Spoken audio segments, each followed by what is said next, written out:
Hello, and welcome all to another installment of the Solo Gamers Experience Point episode.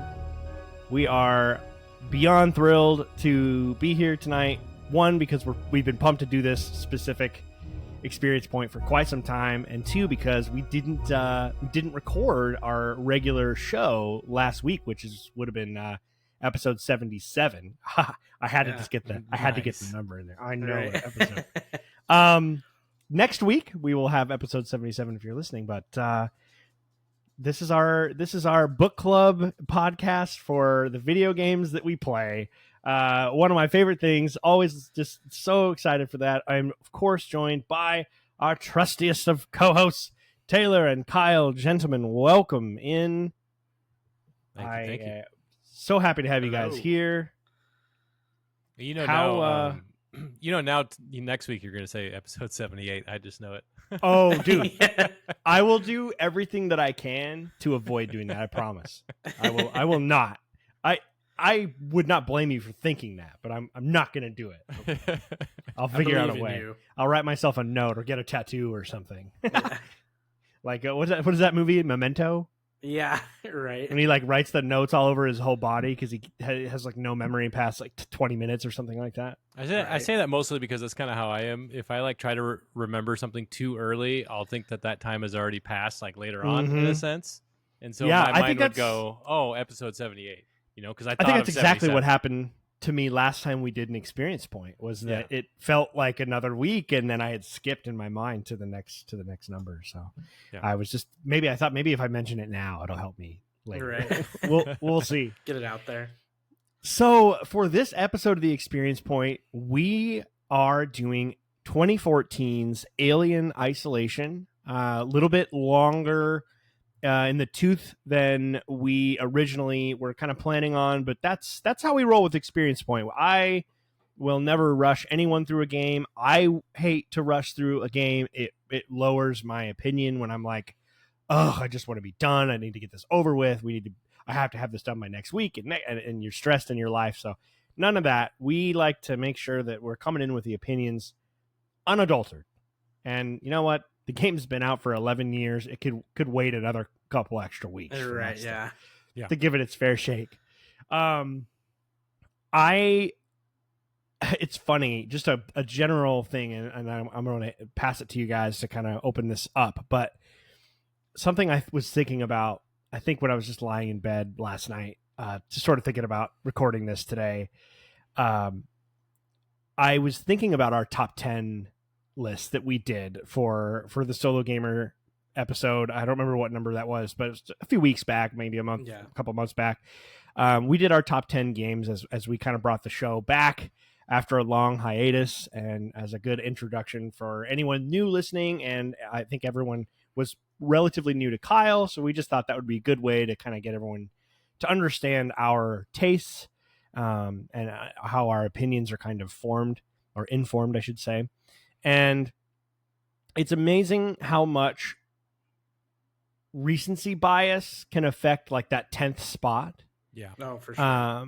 And not to say that what I had at my number 10 isn't worthy of being there. I think it's like right there, but I had played it more recently. We did an experience point way back in the very early versions of the show. It was myself and the original co-host Arthur did an experience point for Bloodborne. And so I played through that game in the middle of COVID 2021, which I think really helped me bond with that game even stronger. That was my second playthrough of the game. It's the only FromSoft game I'd ever beaten. And I do think it's definitely like one of the best games ever. I think it's probably tied for their best game. As someone who hasn't finished Elden Ring, I can't really say that with, I feel like if Elden Ring is the best, Bloodborne's right there. But for sure. And all that to say that having played Alien Isolation for the first time since right around the time it came out, which is like in 2014, I played it either right when it came out or 2015, right in there. I had not played it since, and having played it again, if I could do my list over, I mentioned it on that episode, but I probably would put it. I'd probably replace Bloodborne with it after just because wow, yeah, because of all the reasons that we're gonna get into. and I had a really, really great playthrough. I definitely have so much to say, but I want to get you guys involved as well. So if you have listened to these episodes before, we generally start with I start with a similar or the same question to both Taylor and Kyle, and it just kind of gets us warmed up a little bit as we get our brains going and start thinking about how we felt when we were playing the game. So the usual question, Taylor, we'll start with you today. Alien Isolation's in the bag. You beat it quite a bit faster than we did. You got it finished. You were quite a. In fact, you sent me a screenshot. I was watching Kyle play the stream just the other night, like a couple nights ago, because Kyle streamed. I think, did you stream the whole game, Kyle, or did you have some playthroughs on your? Yeah, own I time streamed as the whole well? thing. Yeah, the whole thing. Okay, so you streamed the whole thing on Twitch, on your Twitch channel, and I watched a good portion of your playthrough. And the other night you walked right through this area that Taylor had sent me a screenshot from, and you didn't see it. I think you were distracted. Understandably, it was right as you get on to the Anisadora, so toward the end of the game there. Yeah. And there's a room where you walk in, and the first room kind of opens up, and there are these pipes that are extending out from the center of the room. And they look like Xenos. They both look like Xenomorphs. Very, very clearly look like Xenomorphs. Yeah. I think it was totally meant as like a developer cheeky stereotype thing. See if it could startle you, or just notice it and be like, "Oh, that's cool." Yeah. I'll find that screenshot while you're talking. I walked right by that. And it's the reason I even brought it up, Taylor, is because when I had got to that point, which is it's like more than 3/4 of the way through the game. You're almost done when you're there. You're within a couple hours. Last 2 hours, maybe. Yeah, for sure. And I got to that point, I think, last week, and I was like, Jesus, he got through this game fast. He was like, this game was over, and this felt like it was like the sun was still out at this time. It felt like maybe when we were doing that. Now it's midnight at 4:45 here in Washington. So I just thought that was so funny. So it was a funny commentary on how much further ahead you were of us. But you know what's coming, Taylor. Tell me, obviously we want kind of in broad strokes the way you feel about the game after it was over, but I also want to know kind of what you were expecting going in, how much you knew about the game. Had you played it at all before? Was this the first time you've ever even seen it? Like, just give us a little bit of your background with the game itself. And then once you catch us up on that, just your broad strokes, your general opinion of the game in total. Sure. Yeah. Well, I think I had heard about the game back in 2014 when it had come out, but I hadn't played it at that time, and I just know that was kind of like right around the time I think that we started becoming friends too, Ian. Yeah. So, I had heard you like kind of sing its praises for like pretty much ever since we met. And it's kind of been one of those like consistent games that's sort of sat on my backlog, sort of staring at me from behind the corner, like waiting for me to round it and actually play it. So you couldn't be more relatable than saying that. Right. Yeah. It was waiting in the vent for me to walk under it. Yeah. But yeah, I pretty much knew I was going to be, predisposed to like it. I mean, it hits all of the beats that I love in, fiction. It's a sci-fi story. You guys know how much I love sci-fi, as with everybody else here on this panel, and horror. And we've talked about before, like how the melding of horror and sci-fi is one of the best, narrative combinations, that kind of coupled with my love of the franchise kind of as it exists. I knew it was going to be something that I loved, and it absolutely is a game I love with some minor nitpicks, but in totality, I think it was an excellent survival horror experience. And I was kind of just going into it expecting it to be an extremely atmospheric, very immersive alien universe game. And that's what I got out of it. One of the things I was thinking about in coming into this conversation was thinking about alien games in total. And one of the things that I was kind of thinking about or sort of pondering is that it seems like and this maybe gets into a larger conversation about the franchise, but it seems like we've gotten a lot of games that are heavily inspired by the second Alien movie. You know, you think of all of the action based, you know, like survival horror, but like Marines, Colonial Marines, Fireteam Elite, like all of that stuff. And this was kind of the first game, I think, that really captures the essence of the first movie, which is where I think a lot of the magic sort of comes from. And it nailed, you know, every aspect of it, in tone, in feel, in darkness. I loved it. So I was kind of one of those games where I was expecting I was going to love it, and turned out that I, you know, loved it even more than I could have ever imagined. So it was an amazing experience as a diehard fan, along with you guys, of the franchise. I thought it, you know, was the perfect love letter. Love it. Couldn't agree more. There's definitely some threads that you put down there that we will pull on in great detail tonight. Kyle, I'm gonna throw this to you. Obviously, this was really fun. Gosh, excuse me, my voice here. This is really fun for me, and I think for you as well, in the sense that I don't think I've ever really watched you play through a game like that since we were kids. Yeah. You know, we used to kind of do the single player, like, oh no, I'll watch you play, kind of a thing. You watched me play through the Dead Space remake.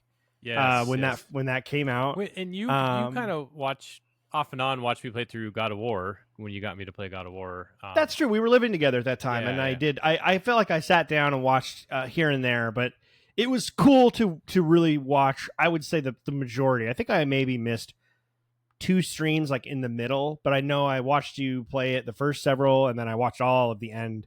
And it was just super fun to watch you go through it, and I knowing that this was not up your alley.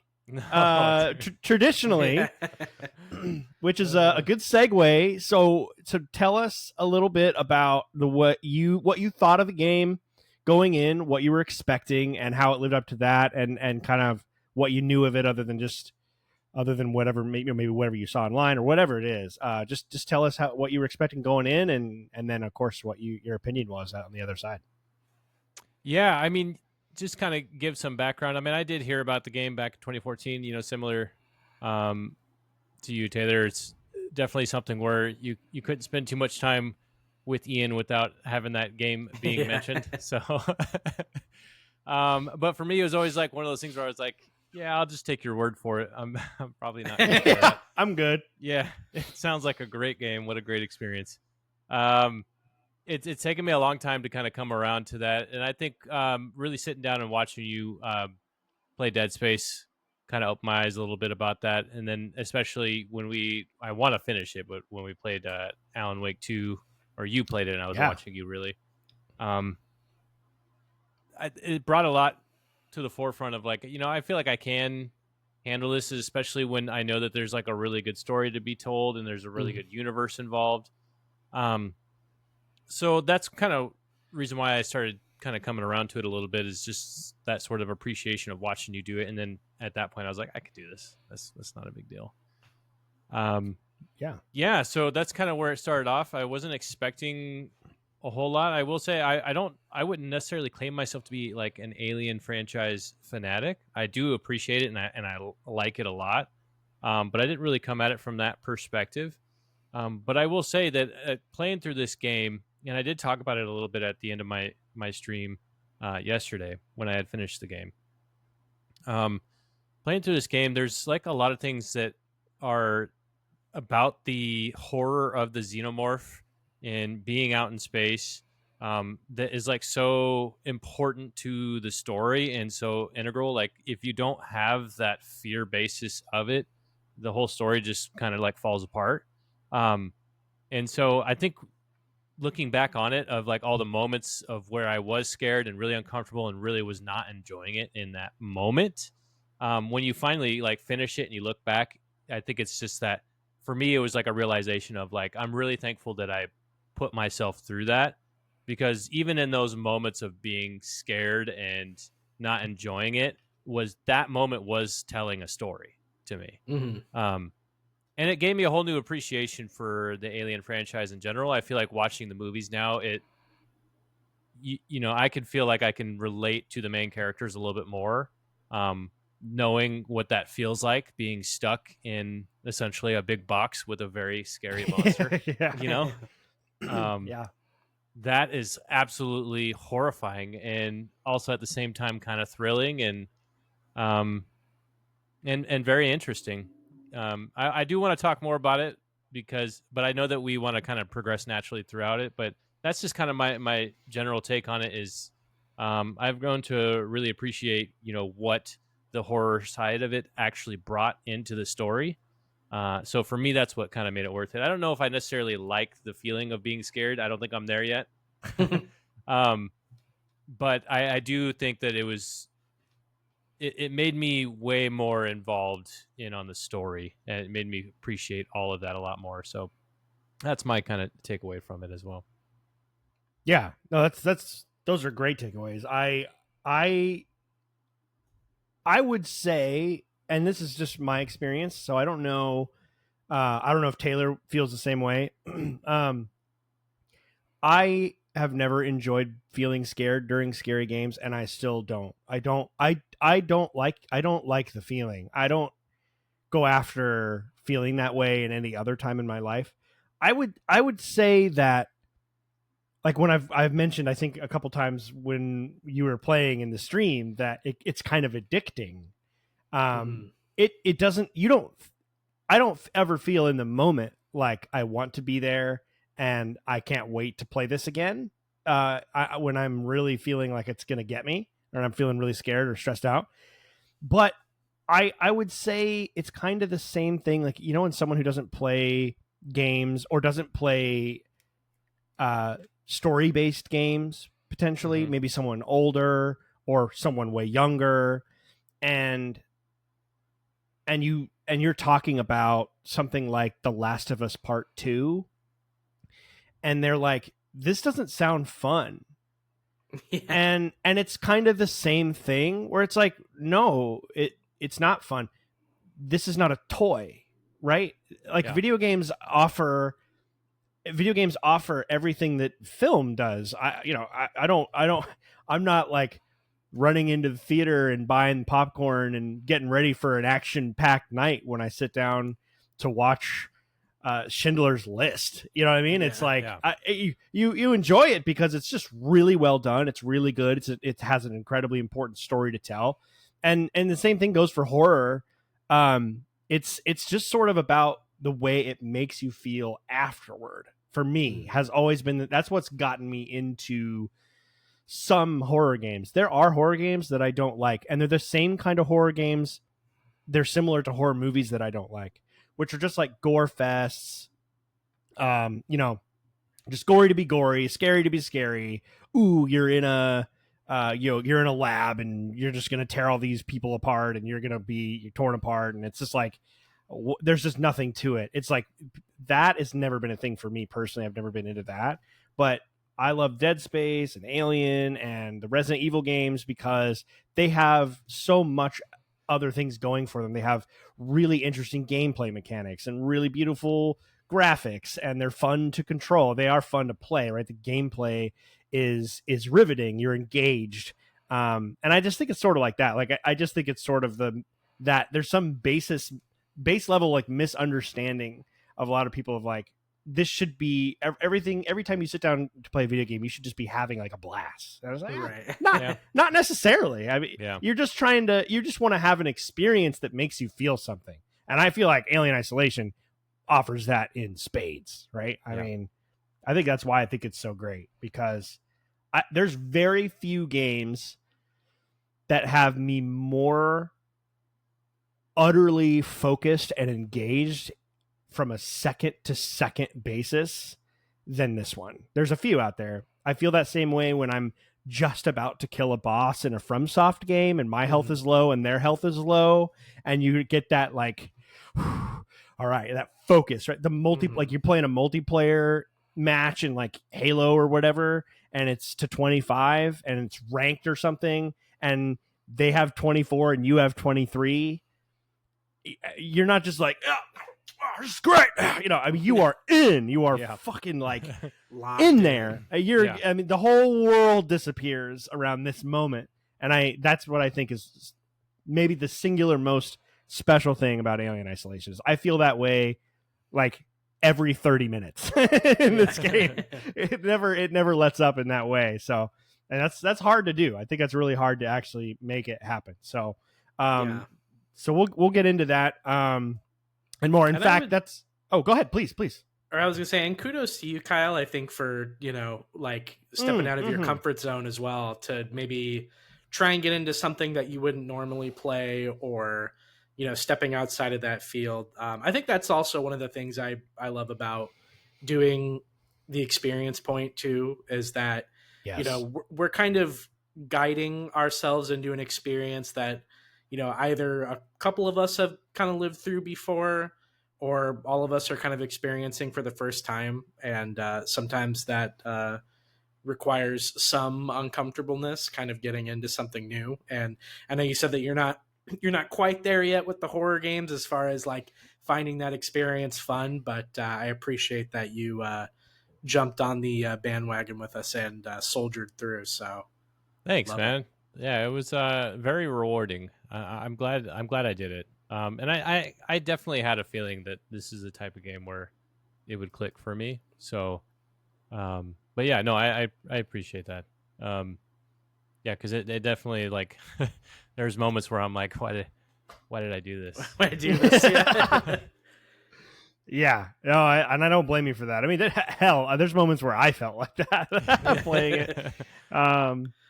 It's definitely a really intense game. In fact, I feel like this is probably pretty high up there on the intensity level of horror games. I have less of a hard time getting through a Dead Space, for example, than I did this one. This, as far as just feeling that kind of stress level that sits. There's so many different ways we can go here. We all of us picked up a little bit on this as we talked about it.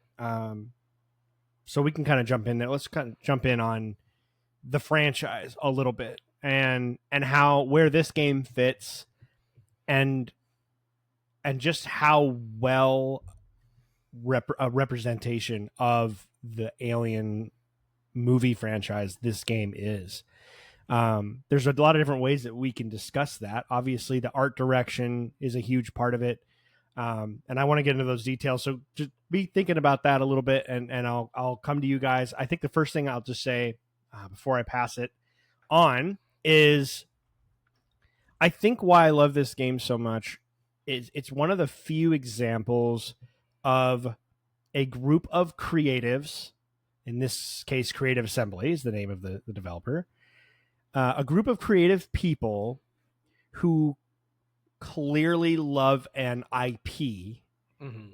They want to make something that takes place within that IP that, while it adds to it, it's very clearly closer to being a nod or like a love letter, if you will.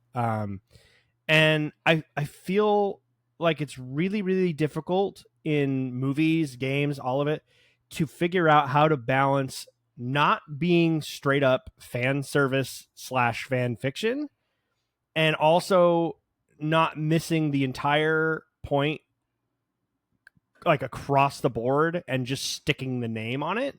Mm-hmm. And how many times have we complained about this? Disney taking over Star Wars, and just how many massive misses they've had with those movies. That it's like, you're watching these things like, you don't understand Star Wars at all, do you? You really didn't even try here. It felt like it's like, here's the music, and then they just kind of do whatever they want, and it just makes you feel so empty. And then you've got, on the other end of it, you've got a pretty good example, I think, of this with the newest movie, Alien Romulus, which I would say the first like half or 3/4 is an excellent version of kind of what Alien Isolation is. It's a new chapter, but it's so clearly like just wants to to sort of revisualize what it loves so much about the original movie, and then it just falls on its face with fan service at the end. Mm-hmm. Just quotes directly from the movie, breaking the fourth wall while the actor looks at the camera.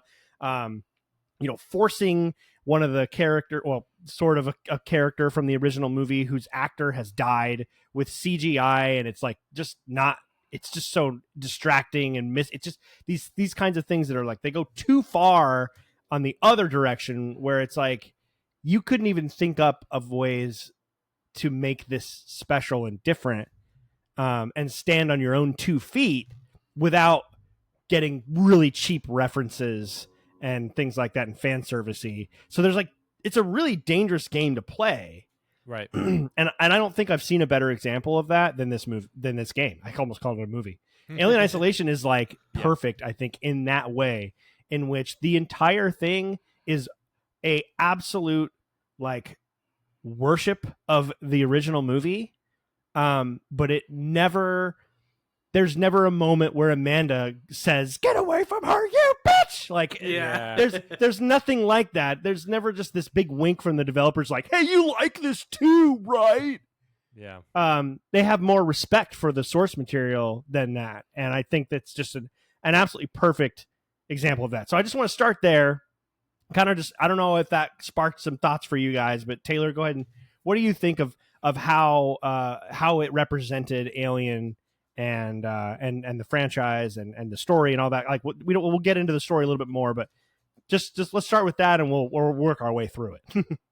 Yeah, no, I couldn't agree more, man. In thinking about, sort of what you were saying, about IP and sort of basing a new movie or a new video game in a franchise that exists like this, I would even argue to say like the vast majority of the time, a lot of them are just kind of like wink, wink, nudge, nudge fests of like showing different like references to like the original movies and stuff, almost to like, or like basically to its detriment. And couldn't agree with you more that this game has a few of those things kind of thrown in there. It was funny, actually, as we were sitting here talking, I was like pulling up screenshots from the game just to kind of, remember some things. And one of the references that there was a picture of on Google Images that I remembered as being kind of a nice little wink without like, reaching out through the screen and like tapping me and saying, "Hey, not insulting this?" your intelligence, right? Yeah. There's one of the guys is like dead at his computer with like a newspaper like shoved down his throat. Oh, yes. See, that's great. I love that. Yeah, shit. like that's a subtle nod that like if you were just, somebody that didn't have like an attachment to the franchise, you would walk by that and just like, "Oh, how gruesome." But, it's a nice little nod without being too crazy. And, there are audio logs that involve some characters from the, previous movies. Like there is they got Sigourney Weaver for this game. Yep. I think there's also one for Dallas, I want to say too. You can there are multiple logs that you can pick up from the original crew of the Nostromo, but they're like good impersonations. Yeah. The only original actor that they got from the movie was Sigourney, right, which is really the only one that that's all that matters. Yeah. Which is cool. But in the context of like the story, they also make sense as well. Like it's not like the ship or whatever, Sevastopol is like, has absolutely nothing to do with the Nostromo. Like they build off from having the black box from the Nostromo be kind of like such a good setup. Yeah, making that be the main sort of, I don't know if you want to call it like a red herring, but sort of like the main motivation of the main character. And while we're on the subject of the main character too, I also think it's very bold of them to have made the main character the daughter of the main character from the first movie, because I think on paper, like if I was sitting in the proverbial boardroom of that conversation, like who do we make the main character of Alien Isolation be? I think if somebody would have brought up like, what if we make Ripley's daughter the main character, I might have, as like a big fan of the franchise, kind of side-eyed that a little bit and been like, do we risk going a little bit too far, like in the story, with that being sort of the main element? But I think they do it flawlessly, and I think it works out, extremely well. And especially, makes a call, like another subtle, tasteful callback to the original movie. I in preparation for the episode, actually, me and Anna, my girlfriend, watched through the first and second movies to kind of like refresh myself in there, and that the nods that there are tasteful, and I think that they do it very well. So, did you watch the extended version of Aliens, the second one? I don't remember. I think we might have watched whatever version they had on like HBO, or so probably not. But okay, she references having a daughter in the original cut, anyways.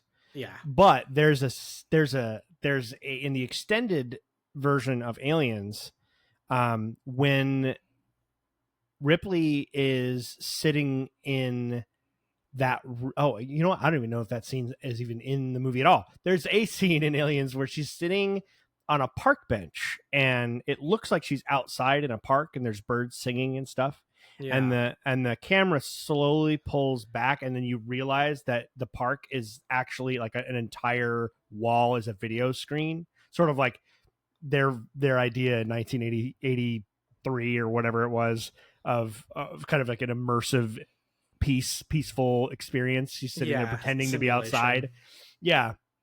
And then she turns it off with like a remote. She turns off the giant park as the lawyer Burke comes in with the files that she had requested, because he's trying to get her to play along, because they know about the alien, of course. The company's trying to get back to that planet and all that, and he's really that's his job, is to get her all of the information that she could possibly give him about it. But he's trying to like win her over, and he brings a bunch of files, and in the files she wants to know what happened to her daughter, because she's floating in space for 57 years. Yeah. And her daughter Amanda was only 11 when when the Nostromo disappeared.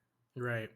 And he pulls a picture out, and he says that she died when she was like 68 in Little Chute, Wisconsin, or something like that. Mm-hmm. And he says Amanda Ripley, and she's looking at a picture of this older woman who is her 11-year-old daughter. It's like it's a really good scene. Yeah.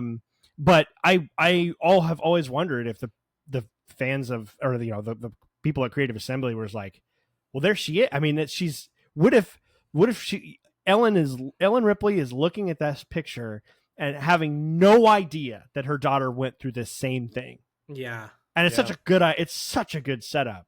And it's such a great idea, and the whole thing, it just links together. And yeah. So Kyle, we just watched Alien and Alien Romulus, kind of in the middle of you playing this.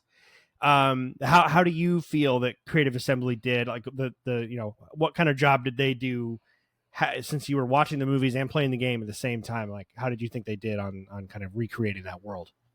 Yeah, just to kind of piggyback off of what you had discussed earlier. I think it's when you're doing something that is so it has like a cult following, this Alien franchise. And so when you're dealing with stuff like Star Wars or Alien, Lord of the Rings, you have to be very careful to, like what you're talking about, not be too obvious that you're doing, fan service, but then also not creating an entirely new world and universe at the same time, right? So I think what's really important and is key number one is creating the same universe and environment. I think that's what you have to get right. That has to happen. And at no point throughout the entire game did they miss any single detail. I mean, the computers, the buttons, the walls, obviously the ships, doors, and tables, and down to like chairs and stuff. Sound effects. I mean, everything is exactly the way it is done in the movies. So for me, I mean, I think that was like the key factor, right? And then, like you were talking about, Taylor, it was a big risk for them to even decide to go with Amanda Ripley, even though with that context it does make a whole lot of sense. You know, I still think it was a big risk, and they nailed it. But it was a big risk to try to do that because now you're having to put in the characters that we all know and love and understand, and making sure that you stay true to those characters. So it kind of pigeonholes you a little bit to where you got to make sure you nail those now. Now they are a part of the environment that you have to get correct. And again, they got it 100% correct, right? Even in the small bits where Sigourney kind of has to step in, or the tapes that you hear from the other crew members and stuff, all of it was just spot on. Obviously, the voice actors are different, but the context, being able to go on to the Nostromo and relive that entire scene, all of it just creating this environment that is so. The only way I could describe it is so alien. Yeah. Even in the very beginning, on my stream, I was just noticing, like, I like the simple things, like when they're out in space and there's chaos happening and, things are blowing up and you're flying across. I love being zoomed in the moment next to the helmet and people are freaking out, screaming, and there's loud noises. And then in the middle of the chaos, pan out, and it's just the deadness of space. You don't hear a thing. Mm-hmm. Just silence. Yes. Yeah. And from a distance, it looks like nothing's happening. And it's just space. Everything is normal, right? I love when franchises, Alien's really been really good about that, but when they really focus on those sort of things. So I think they just did such a good job of building the world, creating that environment of Alien. And then, of course, like you were talking about, doing their own story that doesn't really derail anything else that has already been made. I was really impressed by that entire thing, and I don't know what else I could really say about that. Yeah, and you mentioned there, we'll kind of let's jump into the art direction a little bit, because you mentioned some of the things, like just down to even just the walls, right? I mean, every little detail from the beginning to the end of the game is an absolutely perfect recreation and or logical step as something that would be existing simultaneously with the rest of what you've seen from the movies. And I love that retro sci-fi so much. I think that it's really cool that one of my, I kind of talk shit about Alien Romulus earlier. One thing I really liked is that they realized too that lends a special feeling and atmosphere to that universe that I feel like maybe Ridley Scott and others and George Lucas, to keep bringing up the Star Wars parallels, they didn't understand. They were thinking in their heads, well, that's just, we made these movies in the 70s and that's what it looked like. But now we have all this cool technology, so that's what it's going to look like now. It's like, you created something. You created a universe that has a feel and a look, and then you're trying to go back and tell me this is way before, and it all looks way newer and better. It doesn't really make any sense. And so right from the beginning, you're kind of just jarring, just sort of like, this takes place in the same. And I think you can, maybe some people don't like the retro sci-fi thing because it's like, we know what our tech looks like and there's no way that this would look like. But I love the idea that Wayland Yutani does have all this great tech, but they're like, yeah, these are like our poor ass peasant people. Just give them the fucking CRTs, like, it's like, we gotta make money, guys. Let's make these ships as low budget as we possibly can. And it fits the whole evil corporate thing. It feels cyberpunk kind of, which is also kind of comes from that time, right? That all of these movies, the Blade Runner came out in 1982 and Alien came out in 79. And it's like, clearly people were starting to see, the art was starting to reflect this feeling that a corporate world was becoming more and more a reality. And we're sort of projecting that into the future. And I think the lo-fi thing really works for that. Yeah, and I would honestly push back a little bit on this theory that technology would be so advanced at the time, because you have to understand in the context of space travel, if things go wrong and some of this software doesn't work properly, it is now 10 times more difficult for somebody to have the specific skill set that they need to be able to know how to diagnose the issue and actually fix the problem. And hopefully you have the resources to actually do it at the end of the day. So I think there's something to be said about when you're in, long distance space travel, that you probably want to have very simple, straight to the point systems and technology. So I could totally imagine that if at some point we are actually to the point to where we're traveling through space, I mean, we might be running some like very old school programs that are just easy to fix, because that's better for you in the long run when you're millions and millions of light years away or whatever, whatever the case may be. And you've got lots of people who are out there that are not engineers or tech engineers or software engineers, right? Mm-hmm. These are people who, and that's something, that's actually a really good point, Kyle, because I think one thing that Alien does really well, the movie and just kind of the franchise as a whole, I watched a little thing about all the iconography found within the ships. If you noticed, there's not a ton of written words anywhere other than on terminals, of course, and stuff like that. But all the different doors and stuff, they all have these symbols of like a little person like getting electrocuted, and it's like the idea. There was an interview with the original concept artists who did all of the kind of human stuff, the technology, the ships, the just interior design. And he was talking about how that was his nod to the fact that most likely, if we were out here colonizing other solar systems, there's going to be a lot of people that, there was two things. One, there's going to be tons of different people from different backgrounds who speak different languages on these crews. These are like international crews out here probably. Yeah. And they all speak English, but maybe not all of them do. And education has also gotten way, way worse as the corporate entities have taken over and the governments are gone. There really isn't any singular source for education. And so not everyone's going to be able to read quite as well as others. And so you have to come up with more simple ways to make sure someone understands something. Because you're not just going to have scientists on these ships. These are like working class truckers, right? The original Alien, the idea was truckers in space. Yeah. Right. Like these are blue collar workers out here. And I just feel like the game and the movies do a good job of making that feel. Yeah, real. that's actually something I'd never even really thought of before, because even in some of the movies too, like a lot of you had like, I forget what the name of the guy was, but they had like two guys in the original Nostromo crew who were actual like engineers and who could like fix the ship. And it seems like a lot of it was really handled by like the synthetics, like anything that was even slightly more complicated than that. A lot of it was going in that beam room with all the lights around it to talk to, what's the AI Mother in the first one? Yeah. Mm-hmm.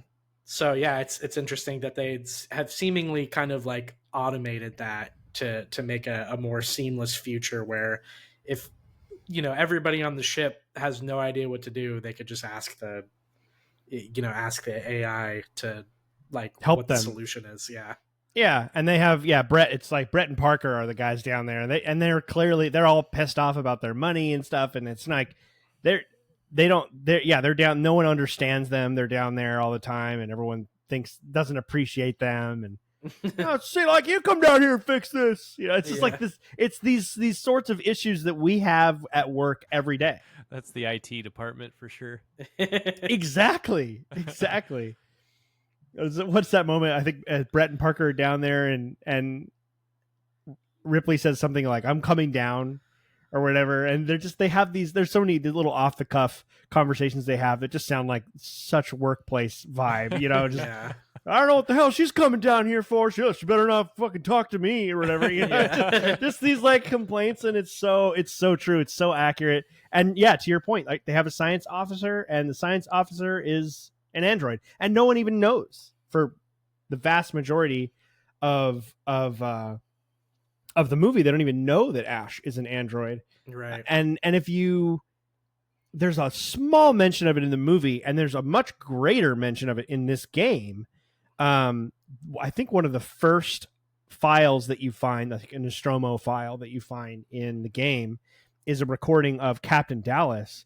and he was basically saying they were prepping to go into hypersleep for their trip home, and he was like, as in the recording, he says, as soon as we get back, I want to have a conversation with so and so, my manager, so and so, as to why our usual science officer that our whole crew knows and trusts was replaced at the last second with this new guy, Ash. Yeah. And of course, we now all know why that was the case. He had special order 237 or whatever to make sure that they grabbed on their way back. But he didn't know that. And so it's like they weaved it right into the story. Like he was complaining about the fact that they just put Ash on the crew last second like that before they left for their trip. So just really interesting. Just the idea, just the complete lack of workers' rights, right? Like all these people, these people go out for years at a time on these long distance trips to go grab gas, fuel, or whatever resource they're grabbing from this planet, and hauling it all the way back. They're missing like years of their children's lives. Doesn't matter. It's like there's no, we're back, right? There's no unions. Like all that's gone. These people are just the absolute worst, bottom of the barrel. And you get that a lot from this game. I think they did, again, kind of coming back to this theme that we're talking about of how they understood the universe so well without having to copy anything. And if you read a lot of the stuff on the Sevastopol, the ship is falling apart. This company, Seegson, is clearly way falling behind. They're like Kmart, like before they closed, right? It was Walmart, there was Target, and there was Kmart. And everyone was always just ragging on Kmart. They were a little dirtier, like not all the lights worked. And Seegson seems to be... You shop at Kmart? No, it's not like, I think that felt like that was a thing, right? And that's clearly what Seegson is. And I just love reading a lot of these logs and stuff of these people just like bitching about nothing's working on this damn station, and they're selling it because they're running out of. And of course, we find out at the very end that Weyland-Yutani bought the station like for nothing right at the very end. Yeah, and they are the ones who were hijacking Apollo, the AI on the ship, to basically turn all of the androids into murderers and basically kill all the witnesses and keep the alien on the ship safe and on the station safe, and we'll come collect it. And it's just so cool how they just so naturally just tie all of this into the larger universe. So yeah, absolutely. I just wanted to give it its flowers, as the kids say, on that.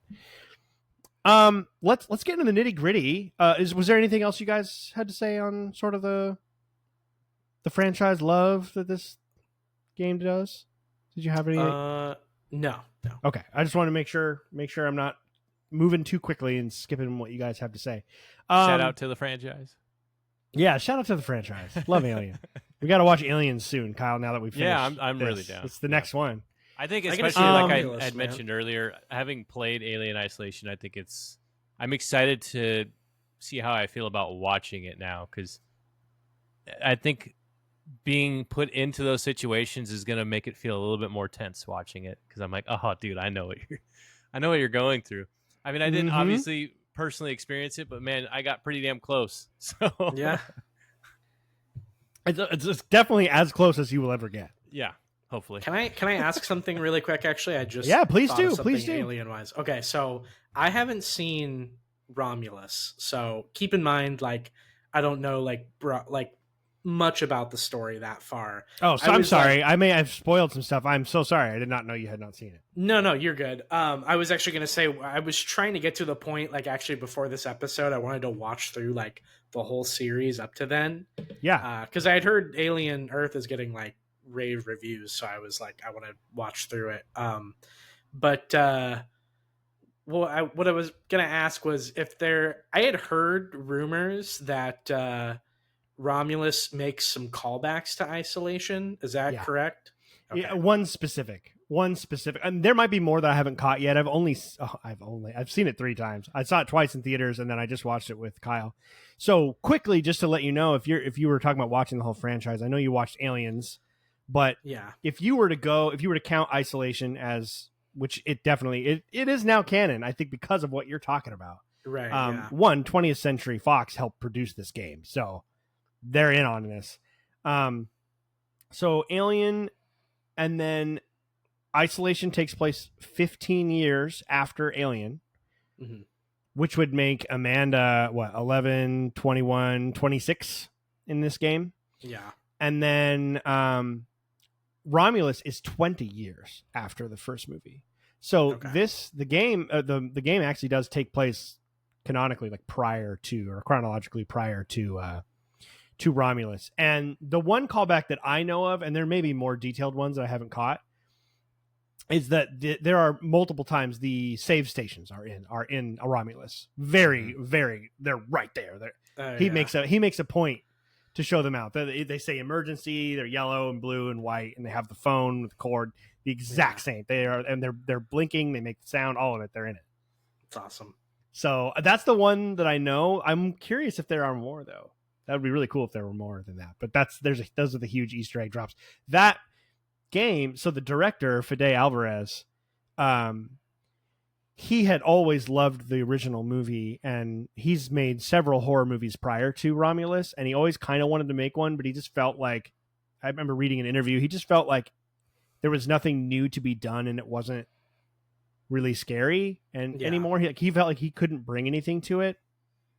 And then he played Alien Isolation, and he was like, I just kind of underestimated the art of, like, the literal drawing. I mean, H.R. Geiger's designs, right, of the alien. He created the way the alien looks and the way the hives look and all of the ship and all of the to do stuff with the alien is H.R. Geiger.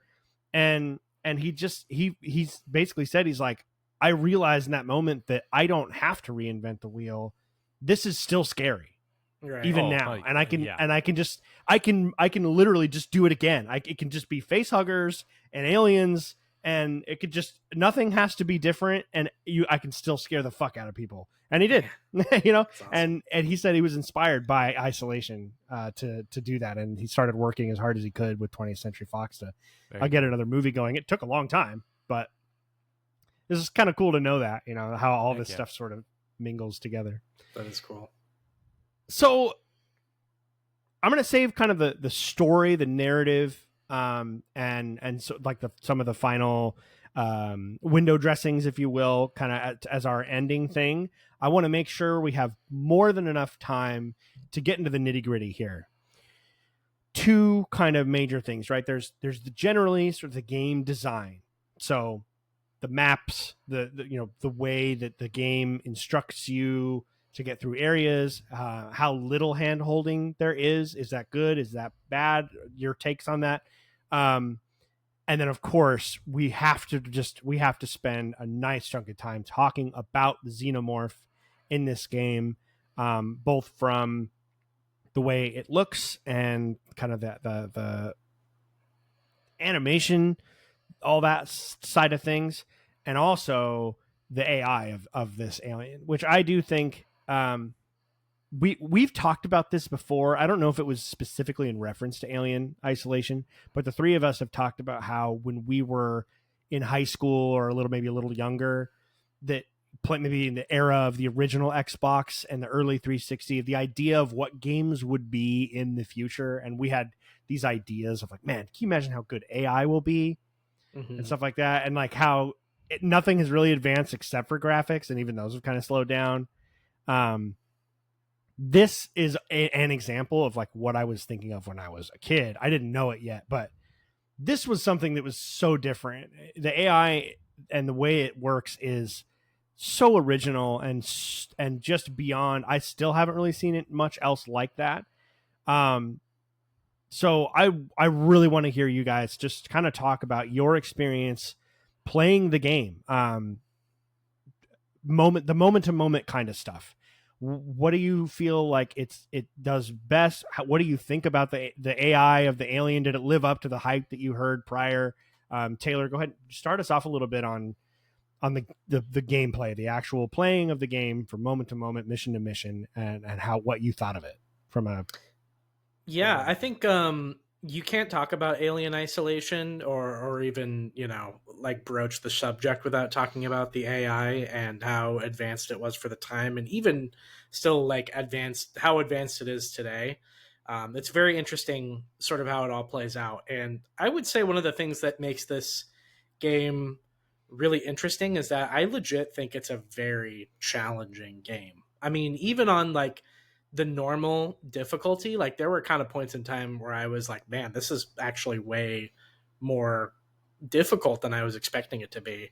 Um, I think I was texting you guys, as we were sort of playing through, that there is a section at the beginning of the game where it's the first big encounter that you have with other survivors that are sort of on the ship that are kind of like looting and stuff. I know exactly what you're talking about. You're kind of led out to this big atrium that has like a first floor and a second floor. And that's kind of where the game really breaks into the stealth aspect of it. And I think that room is insanely challenging.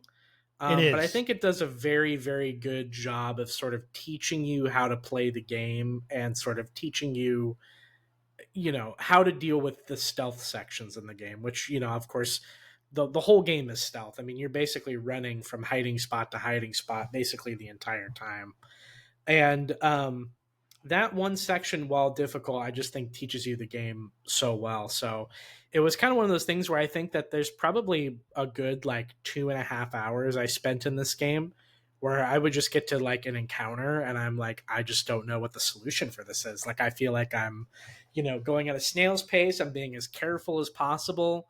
But the AI is tripping me up, man. Like that I either get spotted extremely easily, or the alien makes a move that I never expected it to. Mm-hmm. And it's pretty brutal in some ways. Like, I think one of the first things I thought of where I was like, oh, this game is not like others I've played in terms of enemy AI, is I thought like you were safe hiding under any surface. And what would normally be like a regular like bench or something that you're like hiding under, I'm just thinking I'm completely cloaked, right? Like, I'm like, oh, okay, if this works how I think most video games should work, even though I wouldn't necessarily be entirely covered up hunched under this office desk, like I should be able to like automatically not be seen if I'm sitting under this. And the alien surprised me many times where it was like, no, I can absolutely see you underneath this gurney, with like, I'm sure your neck sticking out, your ass sticking out the other side. Like, you are not as You're well like hidden full as on you making think you eye are. contact with each other, like, what's up? No, exactly. But that's kind of how crazy like good that this game is that I will play another game and be like, oh, obviously, like, it's kind of like what I've heard about with like the Indiana Jones game, right? Like the stealth in that game is kind of like you could basically be like hidden with a lampshade over your head standing still, and the guys would be like, oh, I don't see anything going on here, right?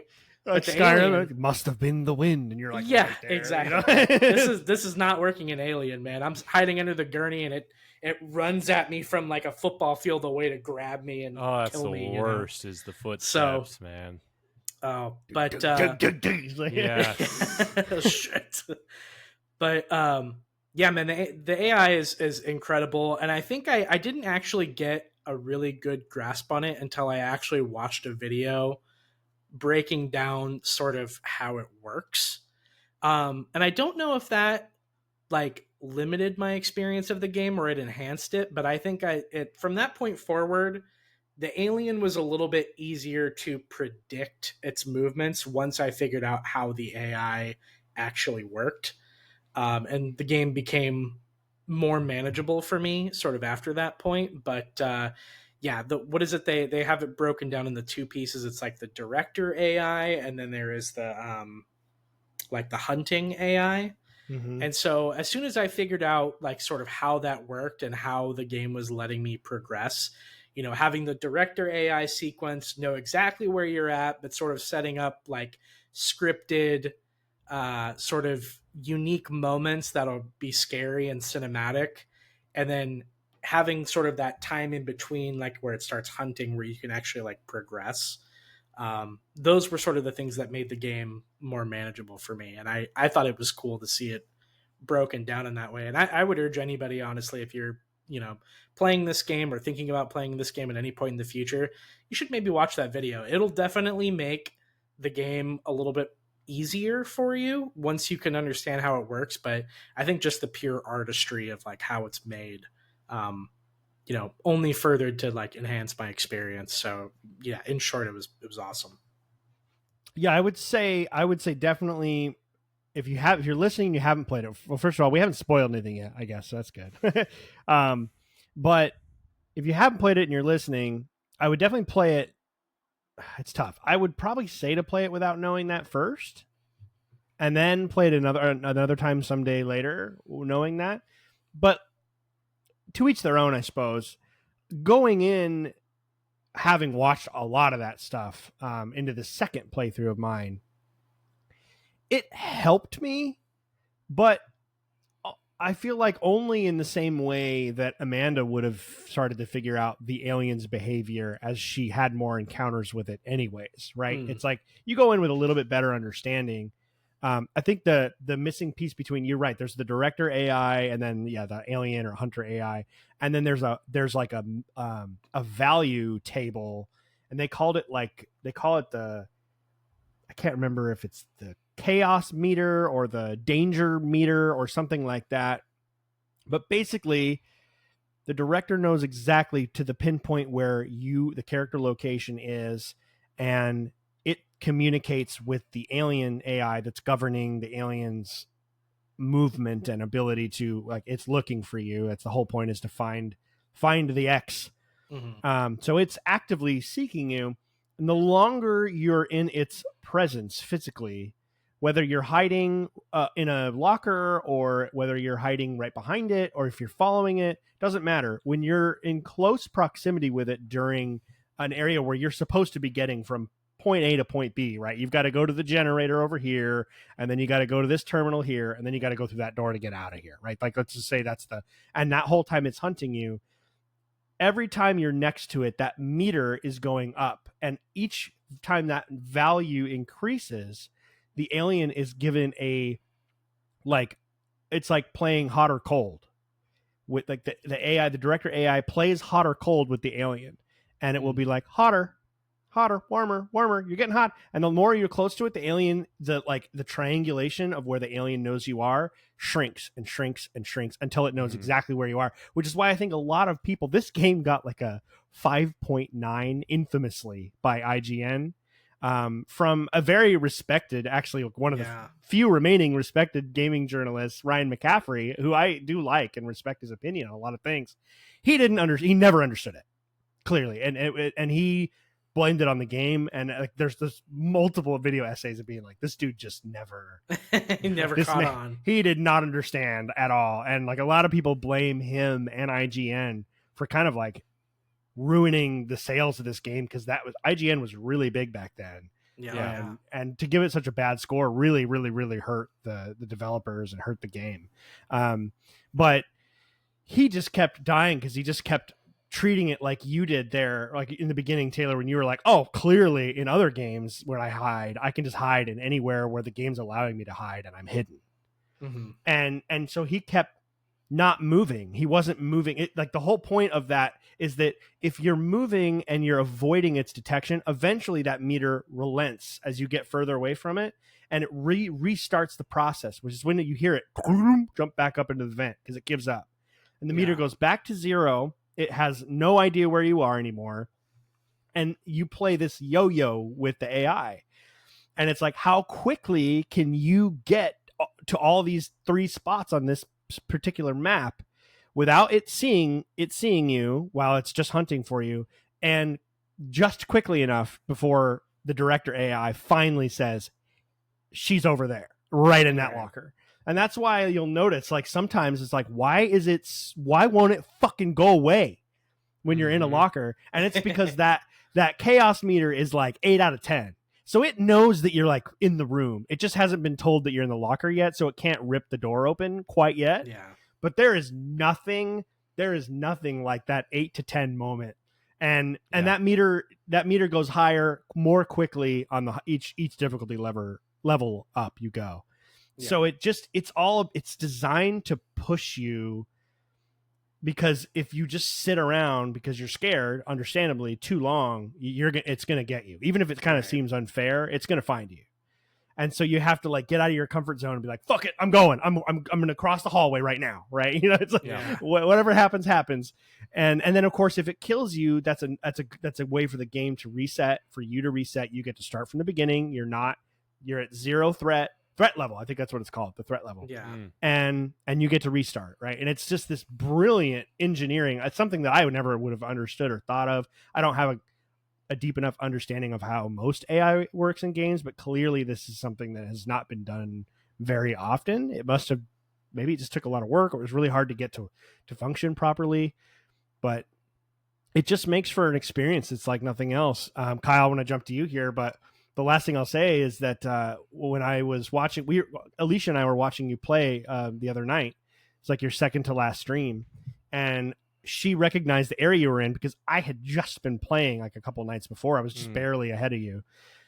And she was like, "Oh, you were dying like a few times because it wouldn't go away. It was really on your ass during this moment." And she was like, "Oh man, it got him again." She's like, "Was this part hard for you?" And I'm like, "I never even saw the alien in this part."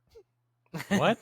Like, because I think because at some point it was that threat meter thing where it was probably on my ass on another time where you just walked right down the hall and hit a button and nothing happened. Because it's just, that's the whole thing. It's like there's a dynamism where it's reacting to you and how you're playing, and therefore every playthrough, other than the scripted moments, is going to be really quite different, which is super cool. So so Kyle, give us your thoughts on the AI and your experiences with the alien, and just how it got you, and how you learned to play through. As you know, what did you learn? How did you improve? Just all of that. Tell us about the gameplay. Yeah, I think this is the part that I may have enjoyed the most. I'd mentioned it kind of at the end of my stream last night, where in some sort of way I felt like I was kind of developing this very toxic, sick relationship with this xenomorph. Where you're trying to get to know the xenomorph, you're trying to understand what it's looking for, how it tries to figure out where you are. I understand the whole point of it providing information, but it really does try to kind of, there's certain telltales of like,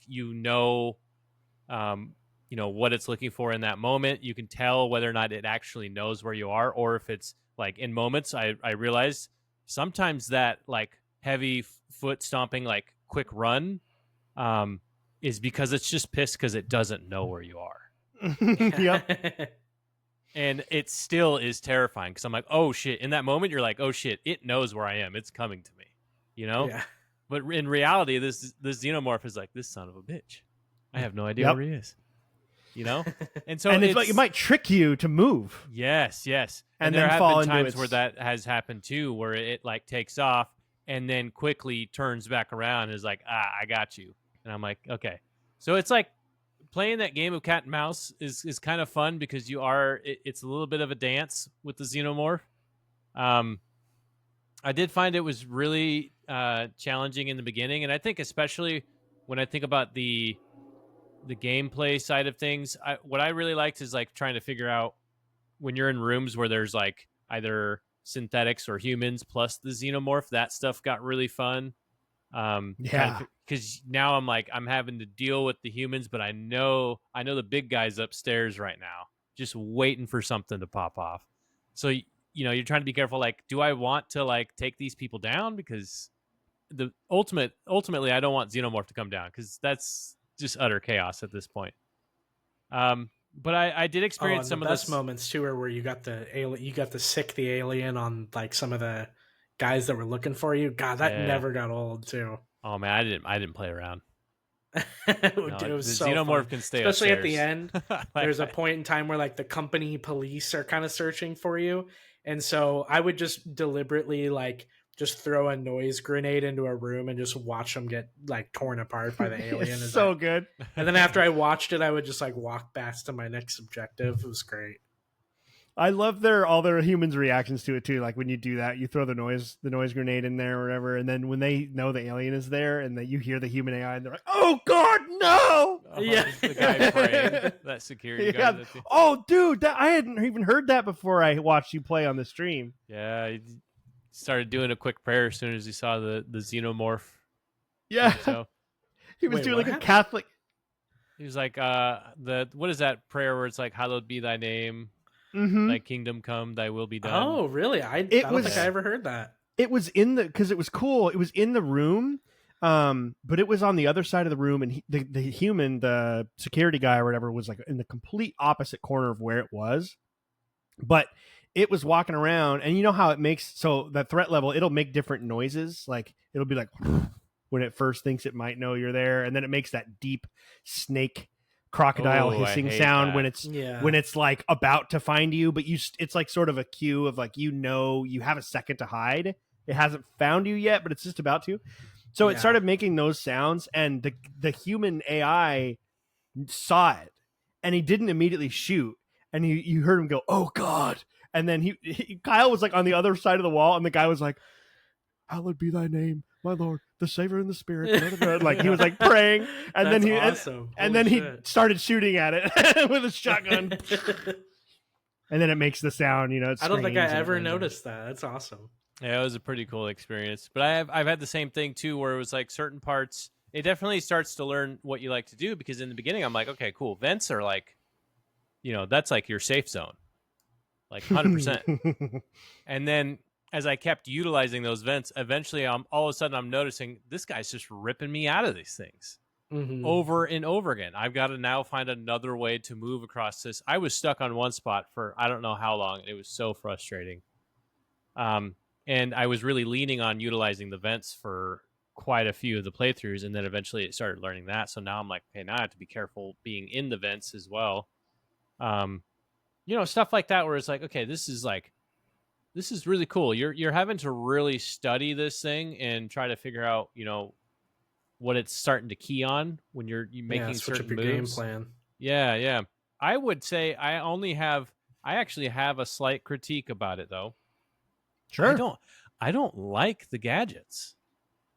I don't think that to me personally, I like the idea of crafting and stuff. It adds a little RPG element, but in this instance, me thinking about what I know about xenomorphs, and you guys can, totally rebut this if you feel like you know differently, because you guys are definitely more Alien fans. But to me, throwing a noisemaker is like something that would trick a dog and not a xenomorph.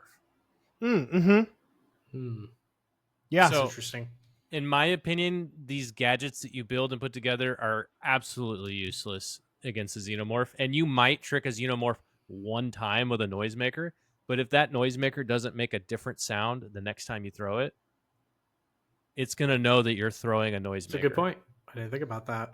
I think my only critique with the gadgets is that there's probably too many of them. There's probably 2 or 3 too many gadgets to where like I didn't even use like a ton of them. I think there was maybe 3 or 4 that I like used pretty consistently, but like and I was hardly ever like I never needed anything hardly, because I barely even made anything. Like I barely even med kits are useful, but med kits are useful. They're not. I mean, you're one hit, one kill with the aliens, so it's really only if you're dealing with androids and humans do they come in handy. But no, I think I completely agree with that. I would say there has to come a point, I guess, where the game has to be a game, and there needs to be some level of something that you can rely on to get you through it. I would bet that the noisemaker thing is probably something they had to make sure worked every time, because they were finding in playtesting that if it didn't work reliably, people just got incredibly frustrated, because it's like, you're going to give me this thing, it should work. You have to have something that can get it off of you. I think the balance with the noisemaker is that you have to craft it. It does take like 6 things or 5 items. It takes quite a bit to make one, because they are so used. Oh, is it just 3? You're right. It's cheap. 3. They probably should have made it more expensive maybe then, but Because I didn't use it till the very end, and I was like, this thing is way too effective. Like, yeah, I use it all the time. Yeah, like I I played most of the game without any gadgets the whole time because I was just like, this is.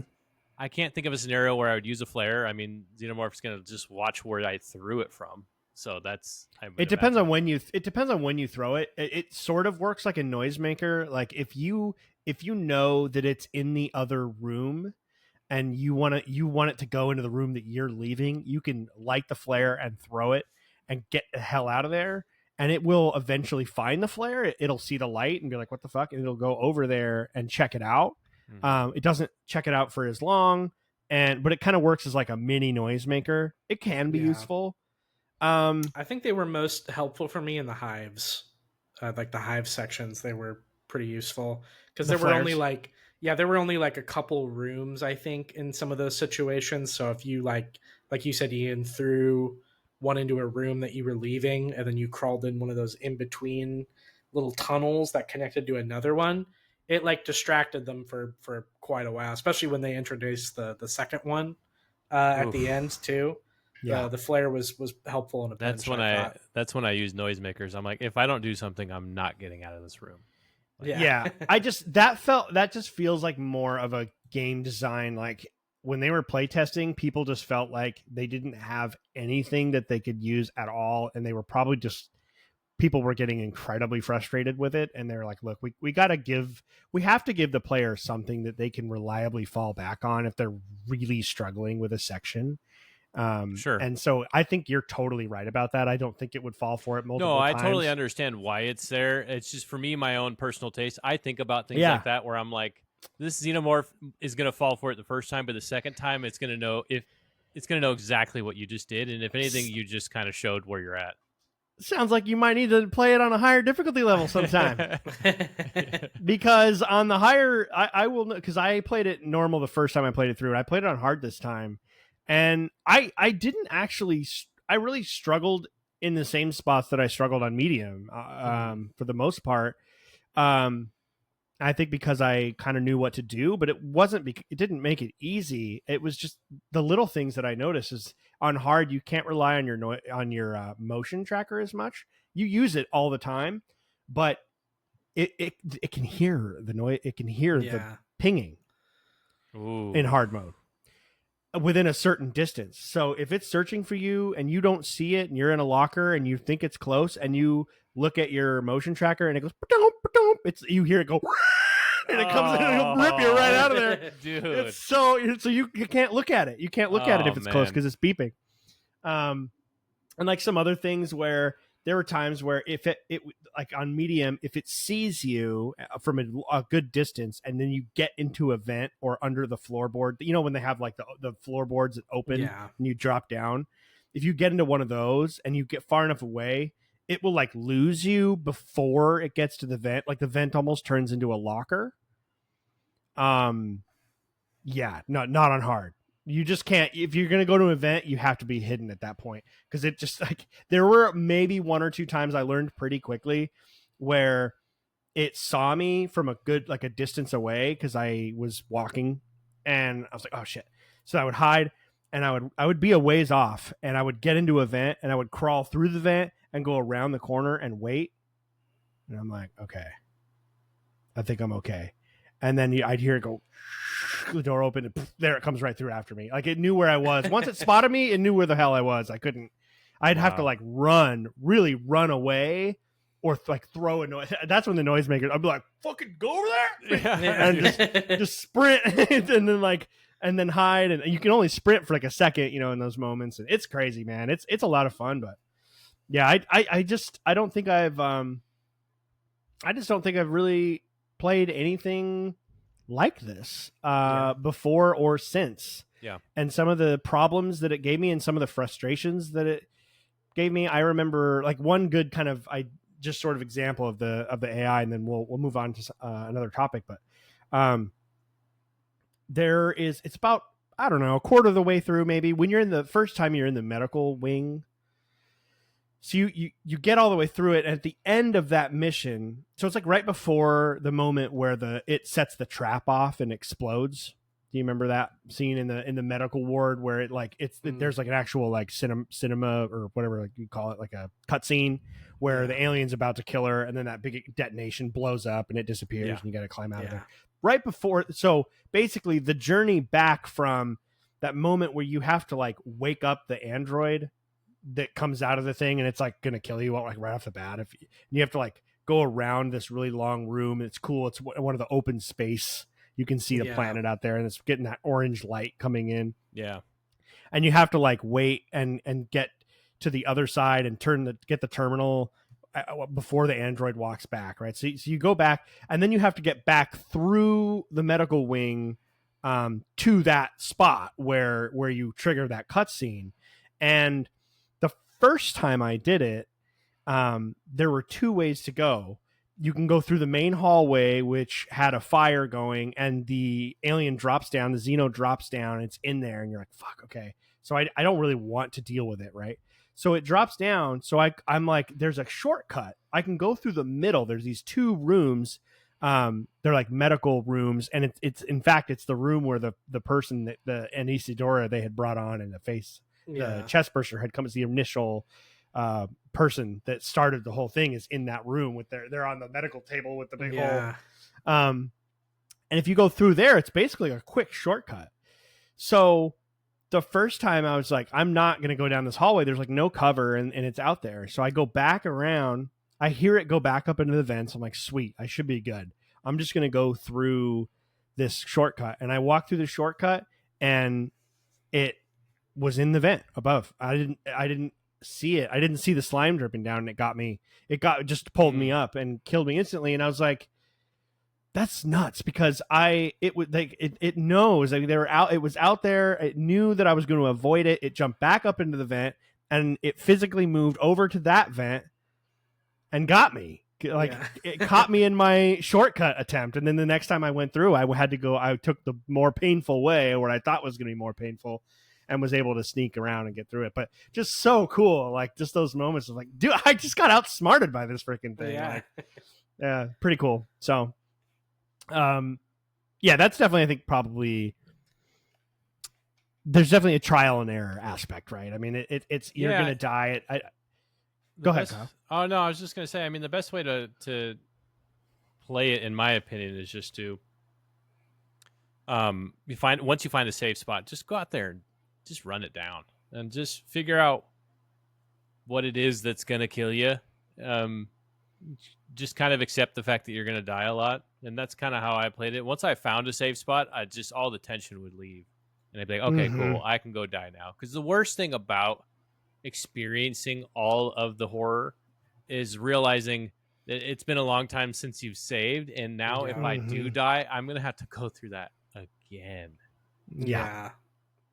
And it's like every time you do it, it's a little different. You can't rely on it. Like, okay, now I know that he's going to go left here and I go right. It's like, no, that'll be different every time.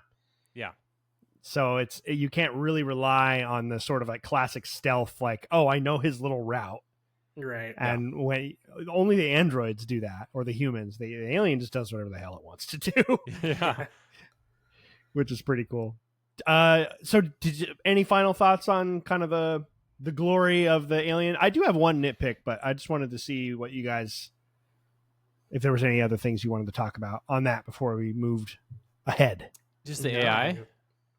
Yeah, the AI, the alien, or the gameplay, the stealth, the movement, any of that stuff. I mean, we talked about the gadgets. Yeah, but this is like, I don't want to be too nitpicky, because this is the time period. It's 2014, the game came out. I can't be too nitpicky, but just like the physical interaction with the environment sometimes is pretty, there's sometimes finicky. It's finicky, and I'm trying to press a button, and stakes are really high right now. I need to press this fucking button now. Yeah. And I'm like trying to interact with it, and it like goes away, and then now I can press A, but I've got to find the right spot to be able to press it, and I'm like, this is irritating. You've got to make this more smooth. But again, it's an older game. It's just little things like that where you're interacting with objects and certain things like that, where I'm like, especially when you're playing a game where things need to happen right now when you get to that spot finally. It's really frustrating to get to that spot and have to like readjust and keep pressing the button a million times before it finally reacts to you. Stand up. Yeah, that's a good point. I remember thinking, and I'm sure they did a lot of this too to increase the tension, almost like almost trying to convey the same sense of like somebody in a horror movie trying to outrun a killer and they're fumbling with their keys to get it into the lock, you know? So it's probably conveying those sort of feelings. But I remember even in times where I wasn't in danger, like there was a point where like the alien was gone for a couple chapters or whatever, where like I would get really sick of the welding blowtorch animation and how like slow that was of like ripping it off the wall and like putting it on the thing. I just that animation just like bothered me how slow it was, you know.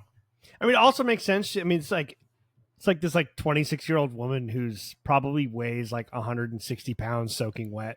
Oh yeah. It's like it makes sense that she's like, I can barely like move this big metal hatch, you know. At the same time, she cracks open a lock with a wrench in no time. I love that animation though. For some reason, that one never gets old. Just like boom, yeah, like, that cracking makes it look so easy. I'm like, God, it's so satisfying. You'd have to hit that so perfectly and so hard. But anyways, it's a video game. Who cares? Yeah, it is funny though. There's something to be said. I didn't even really think about this, but because you're not really doing a lot in the world. I mean, you're just kind of sneaking through it most of the time. I really like how heavy and slow and like thick the tactile stuff is. Like the two triggers and the push both sticks down. Like the way they make it feel like you're actually kind of. Everything feels very weighty. All the levers pulling and the sounds, the squeaky, rusty, like pulling the power, like to get the power generators on with A 3 times. And then she's got to hit the button, and like everything just feels very kind of grounded and heavy, and just like everything's kind of difficult, and nothing is working quite the way it's supposed to. And it just it's cool. Like it kind of adds, like you said, Taylor, to the horror of it. The intensity and that slow build of like, okay, I'm not being chased right now, but come on, let's go. We got to go. Yeah. Like, that android's going to come around this corner here any second. The little puzzles with the hacking stuff, like the little, you have to pick the shapes in a row, or like the little moving, they're really simple little mini games, but they become not simple when you're under pressure and you've got to hack this door and the alien's looking for you. I guess one thing I thought of with those doors too, they're probably loading screens also, right? Because it wasn't the actual like blow torching and like tracing the outline of the door that was frustrating. It was really just the like taking it off and pulling it off and setting it down. But now that I'm thinking about it, it's probably just it was the equivalent of squeezing in between the boulders and Gears of War, as it loads the next, for sure, as it loads the next map. That's a good point, and I bet some of the vents are that way too, right? For sure, you go through the vent and then up a ladder, and then you come out of the vent and you're in a whole new area, and it's like probably loading it during that time, which is a cool way to do it. My only nitpick, and I don't know if it was like a playtesting thing and people wanted it. I don't really like that there's guns in this game. It doesn't make sense because I know I've watched Aliens. You can shoot the alien, like it would die. Yeah. It dies from bullets. Obviously, the second one illustrates that very well. Yeah. Now, I will say, though, the second one, maybe I just answered my own question here. It's the fact that you can't kill it with guns. I get it. You don't want to be able to kill the monster. Then don't give me guns. It doesn't make sense. I would say, though, that in the second movie, they are on a planet, and that planet has been at least partially they've added oxygen. It's breathable, right? It's thank you for the word. I couldn't think of it there. It's been partially terraformed. It's breathable.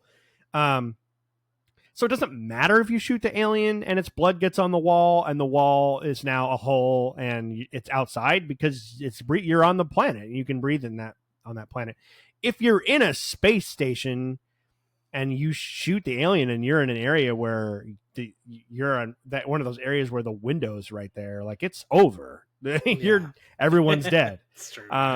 and there's a giant hole through the ship, and it pulls everything out. So that part I get. I just feel like it doesn't make sense that I have this shotgun and then I aim it right at the xenomorph. I didn't do that because I knew that it wouldn't work, but it's kind of weird that you can't aim a shotgun at the xenomorph and just blow it away. Right. Yeah. Like, I know that I can do that. Like, I've watched Aliens. He says, "Eat this," and shoves a shotgun in its mouth and blows its head off. Yeah. Like, it's just kind of weird that I can kill humans with it. I don't know if they could have figured out some way to either not have guns. I would have believed, like, hey, Sevastopol was being decommissioned and there were parts of the station that had to be closed down, and guns were just not allowed on the station because they were a risk to blowing holes in the wall and stuff and causing damage. So maybe that would have been enough of a in-world reason for the game to be like, sorry, no guns, you're screwed. It's just kind of I've always thought that was just a weird thing that I have all these. I'm getting like tons of ammo for my revolver, and I'm like, well, this is useless. Right. Like, I think I would risk the acid blood in that situation and shoot the fucking Xeno. Right, yeah. Before I hid in a locker, like, when it was 9 feet away from me. I don't know. Yeah, in some sense, if you know you're going to die, you might as well take it with you. Yeah, or again, maybe you won't. I mean, if you can, there's plenty of times where I would have had to drop on it. Yeah. As an armed individual, like, I don't know. So that's the one thing I've always just like, they just shouldn't have put guns in the game. They're pretty useless. You don't even really, like you said, Kyle, you don't really want to use them against the humans because then the alien just comes running anyways. Yeah. Though that's what the stun baton. The stun baton is fucking awesome because that's a stealth killer. It knocks humans out with no sound. Just and they just go right to the ground and it's over.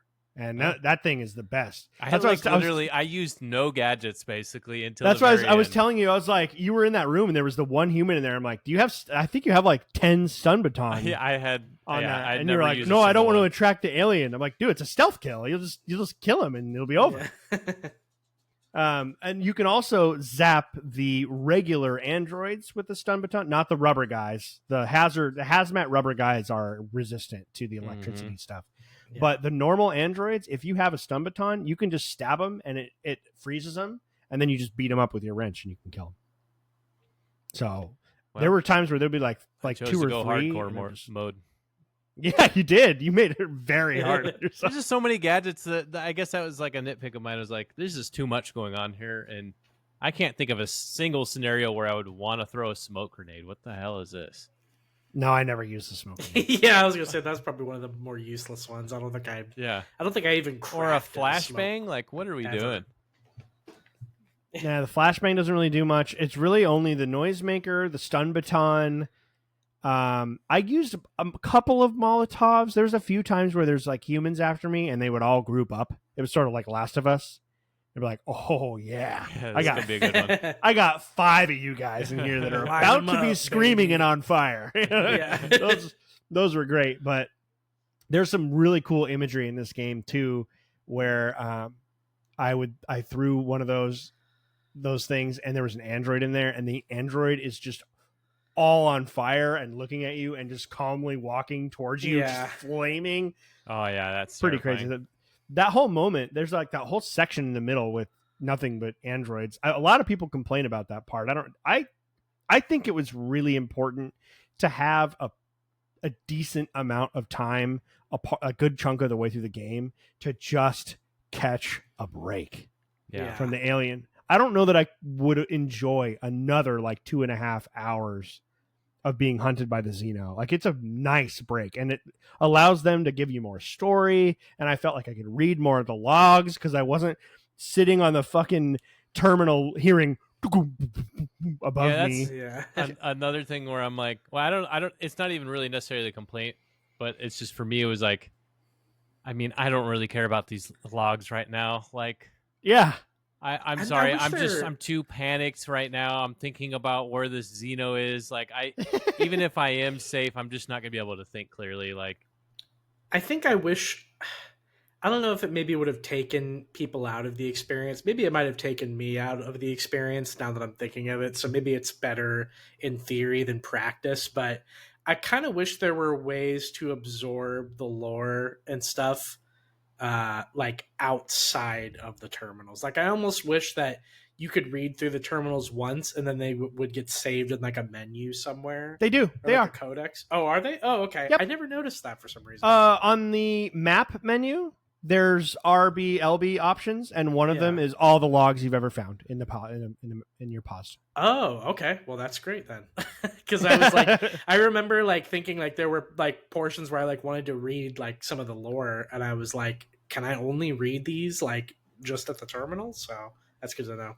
Yeah, and you can you can get all the audio logs, and I think you can get I'm pretty sure you can get most of the written ones. I don't know. I'd have to go back and double check. But yeah, a lot of the stuff you find is recorded in like a codex in there. Oh, okay, that's good. Let's get to some of the kind of the window dressing, because I think it's like the last piece that just elevates this whole game and the experience to that kind of all-timer level, that kind of unforgettable level. So I want to kind of hone in on more of the physical things, the graphics, so stuff like lighting, negative and positive. So I mean, there's a few things where this game does show its age quite severely, but there's other times where you could have told me this game came out last week and I would believe you. So it's kind of a mixed bag there, but visually, both from an art standpoint, which we've talked about a little bit already, how the way it looks, the retro sci-fi, the alien universe, but the graphics, the lighting, I have a few specific things I want to go over there that I just think are so impressive. But I also want to shout out to the soundtrack. I think this game has an absolutely phenomenal soundtrack.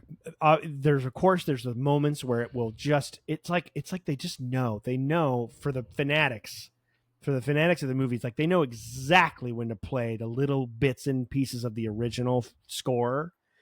Those like there's some kind of wind instruments, those high like wum, wum, wum, wum, wum, wum, you know, those that like kind of like mysterious. They're not really scary, right? They're pretty melodic, and they like every time you kind of you see the planet come through as like it opens up and it'll play those little flutes or whatever that like little wind instrument is. That's so like classic Alien.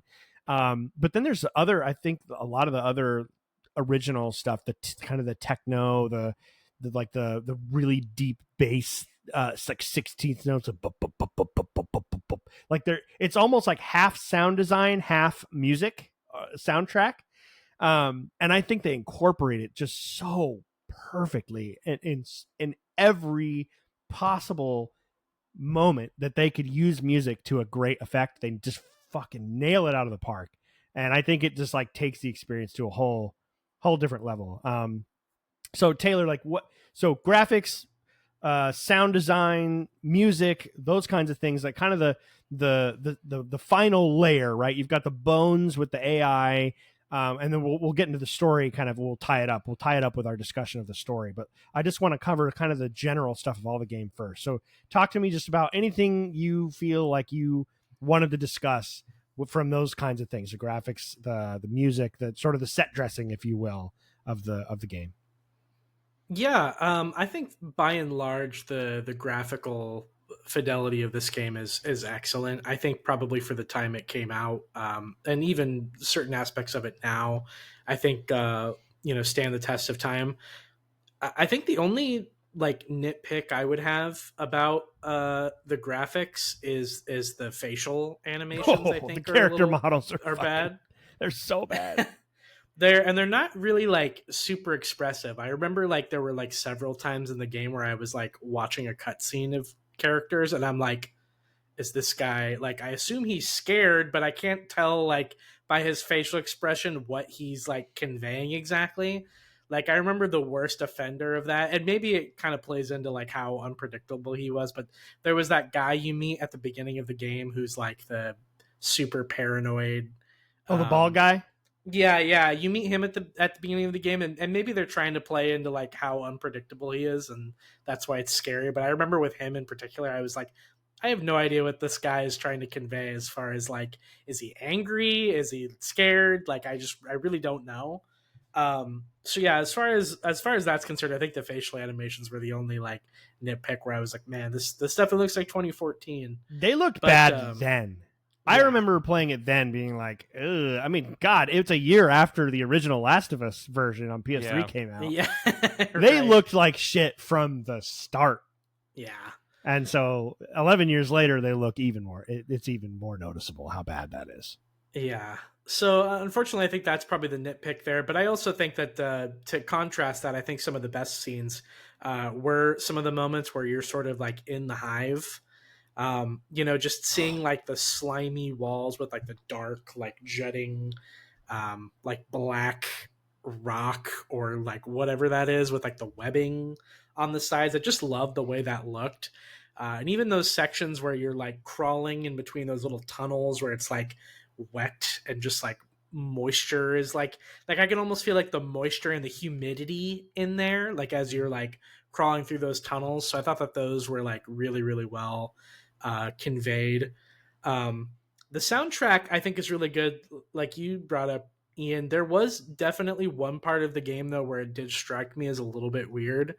And maybe it was some of those more like techno-y sort of. There was one section in the game in particular I remember hearing sort of like the more techno-y soundtrack. I think it's towards the end of the game when you're going into that generator room that has like the giant like turbine in the middle. Oh, yeah. And some of the music in those sections I remember I kind of struck me as a little bit weird, like it didn't exactly fit the tone for me in a weird way.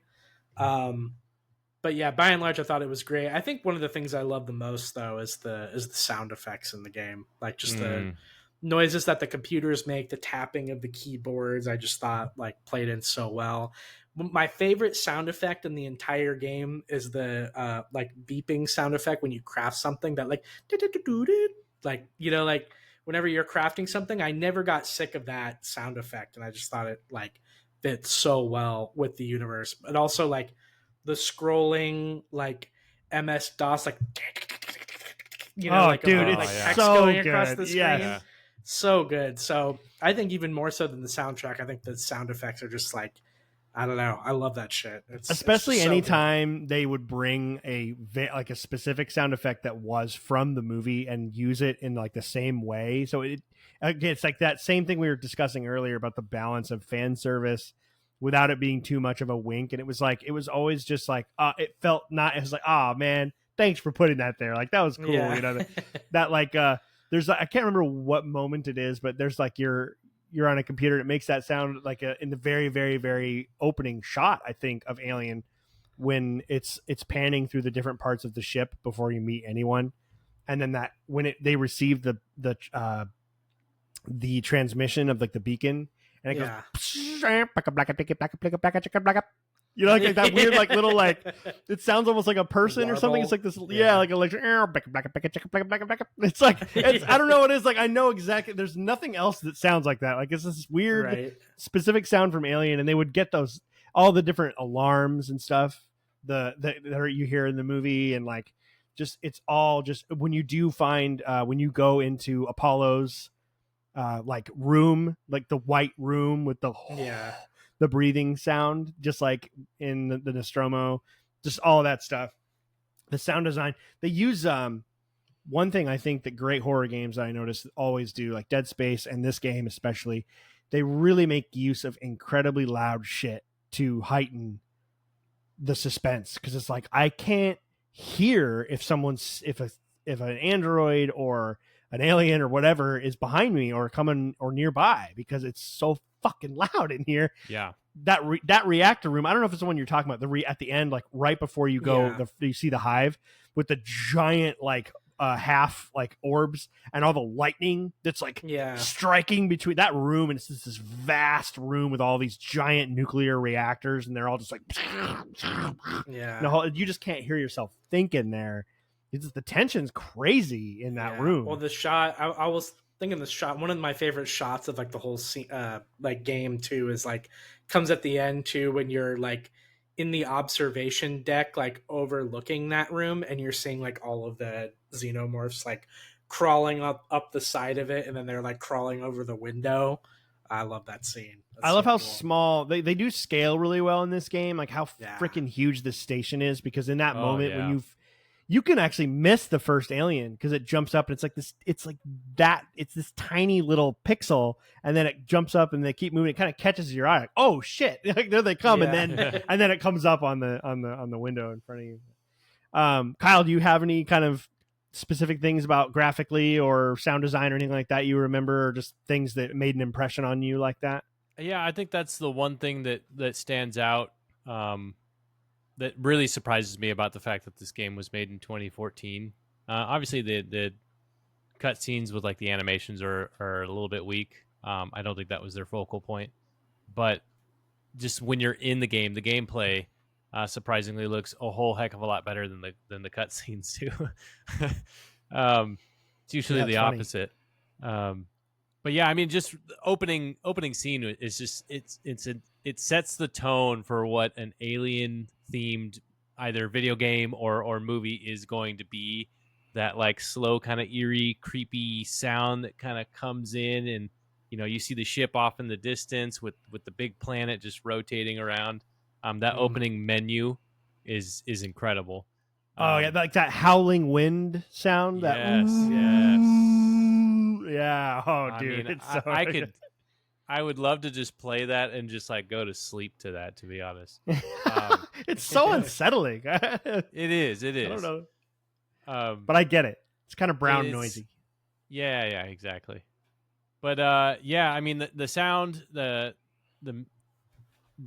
score for this video game is incredible. I think there's a lot of songs that like come in at the perfect moment, right? Like where the first time that you have to what do they call those? I don't want to say like it's like their transport systems, the trains.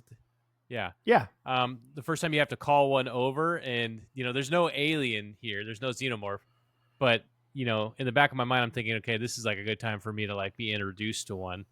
But that intense music that's coming in while you're waiting for this tram, and you can hear the what is it, the 808s coming in. It's like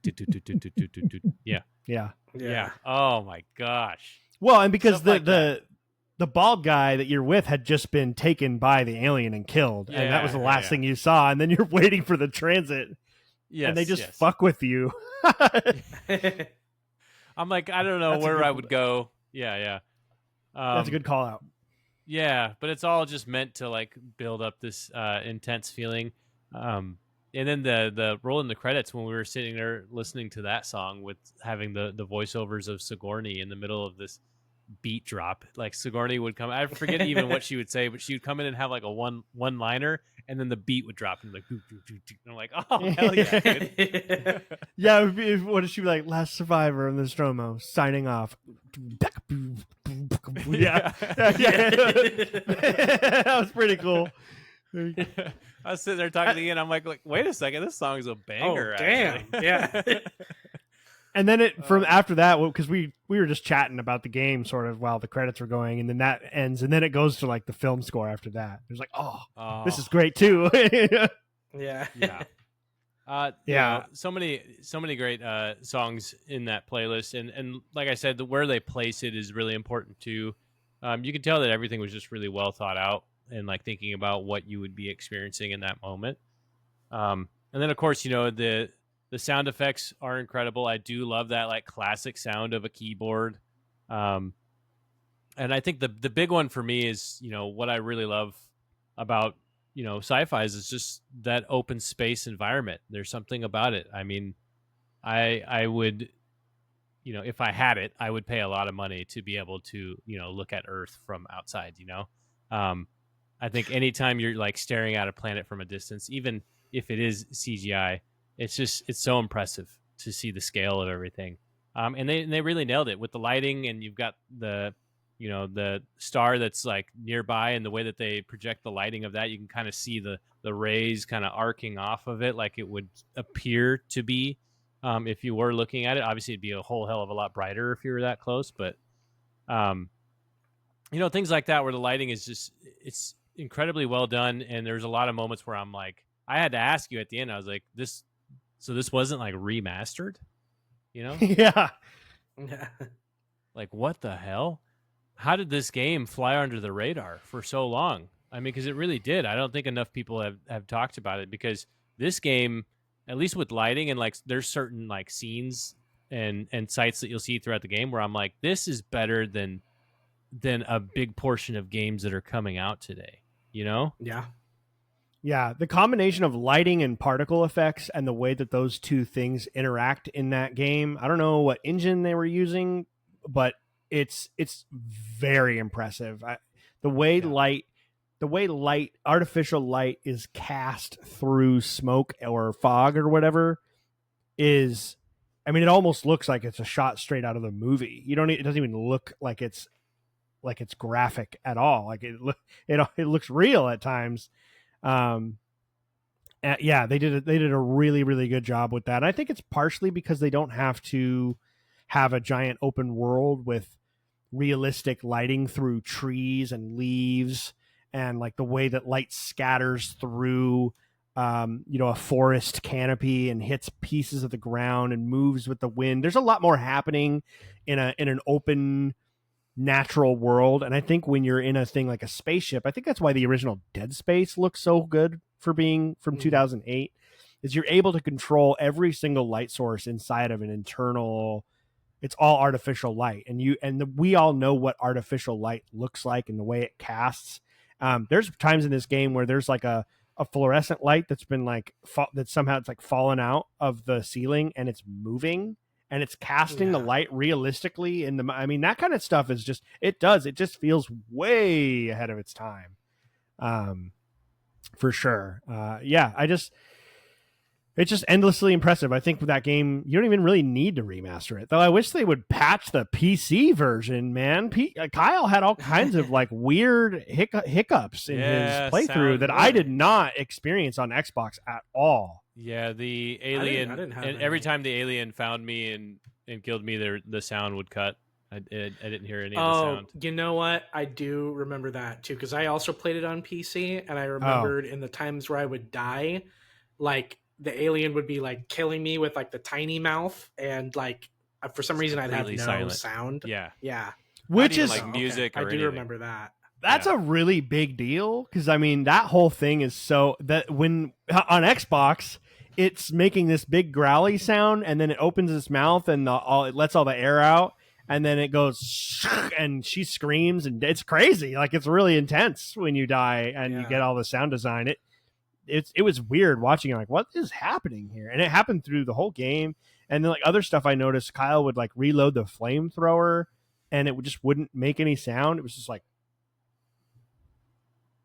and I'm like, what the fuck? Like, the sound design, you're missing like 10-15% of all the sound design on the PC version. And that's like, okay, guys, come on. This thing is 11 years old. We can't patch this right now. Maybe not. I don't know. I don't know enough about it. None of that is on Xbox. It works like a dream on Xbox. So I don't know what's going on there. But it's too bad. Totally. Fortunately, no, it doesn't ruin it, but it's weird. I mean, it's just an odd thing. It was one of those things where I forgot about it until you brought it up, actually. Right. Yeah. It doesn't ruin anything. The last thing I will say about till Ian said it. He's like, I pointed it out. Sound there. I'm like, oh yeah, that's right. That's kind of weird. It's quiet right now. Yeah, we'll have to. We were talking about getting together and watching some of the behind the scenes YouTube stuff. So I'll and you'll see a lot of. But you might see some of the things that were in there. The last thing I'll say about the lighting, and then we'll move to the story, and then we'll wrap it up. I think we're just about done. I noticed that when I was watching Kyle, I got to know. I noticed some more things because I'm not trying to survive when I'm watching Kyle play. And there was a really cool moment, and I noticed it a few different times, but just how lovingly they recreated the xenomorph down to so many insanely minute details. There was a moment where Kyle was hiding under a desk or like inside. It was like a desk. It was like a table that was built up into the wall. So he was just like in like a cubby basically. Yeah. And the doorway was in front of him. And the way that the room was lit, it was like there was like a section of ceiling and then a low hanging barrier and then another section, and each one had a light. So as you walk, there's like light, dark, and each fluorescent has a source of light, right? So he's in there, and the Xeno comes into the room that he's in, and it's so cool. As it came into it like poked its head into the room, the first bar of light went up its face, just like it really would, and over its head, and you can see for a second, you can see the skull inside, because the original alien, like the suit, if you get it in the right light, you can see the outline of a skull in there. Yeah. It almost looks like a human skull a little bit inside of the. And as it goes through, they put it's in there, and it only happens if the lighting hits the dome of it just right. For a second, I could see like the eyebrows on the skull, and then that light would follow it right over its head, and it did that fast, right? Like as it walked through, it just went right over its head, and it's like, God, this thing looks so fucking cool. Yeah. And they just did it so well, and that's exactly what it would look like. Right. And there's just so many times where lighting is not treated with the respect it needs to be in games. Yes. And like it's so detailed, and those little things just like it makes it look like it's real, and that you can see it's shiny and slimy as soon as it goes back without the light. And now you only have like the ambient light from computer screens and stuff, and now it's reflecting that, and it's just crazy, man. It just the attention to detail that they put onto the alien. It's like, all right, fine. All of your budget went to the Xeno, and I think that was the right thing to do. Yeah. Cool. Any final thoughts on that before we wrap it up with just kind of a summary and discussion of the story? I don't think so. No. All right. I think that pretty much says it all. Well, all right. The sound. Yeah, sound and graphics and all that good stuff. Yeah, let's just kind of summarize a little bit the story. Taylor, you had mentioned before, so obviously anyone listening, we've really not spoiled anything. We've just kind of talked about the nuts and bolts for the most part, which is, I think, what makes this game truly special. So if you've been listening and you want to play the game and you don't want to know the story, and now you're just more intrigued, stop right here. And go. I would say go play it and find out what happens. And we do know that a sequel has been greenlit. And there are a good number of the same people at Creative Assembly that are going to be developing the sequel, or are developing the sequel. So that's really cool. So maybe we could kind of have fun talking about, what that could mean, what that could be based on what happened in the storyline. I want to say that news dropped also, like not too long after we like made the determination that we were going to play this for the next experience point. It does feel like which that, which was really, really cool. Yeah, that's funny how that sometimes things just line up. I want to say like it was a week into us playing it, and I like texted the group and I was like, "Hey, do you guys know that they're like planning on making a sequel to this?"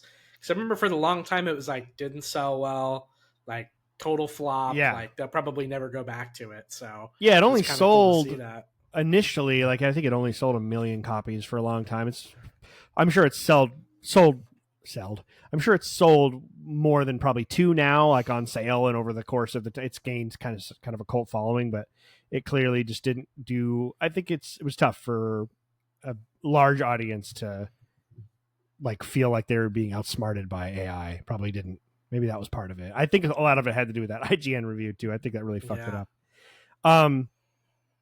So Taylor, you had mentioned that it's been a little bit longer since you finished it, so things aren't quite as clear, or you remember all the little things. And we're not gonna go and be like, all right, chapter 1, chapter 2, chapter 3. We're gonna go in broad strokes here.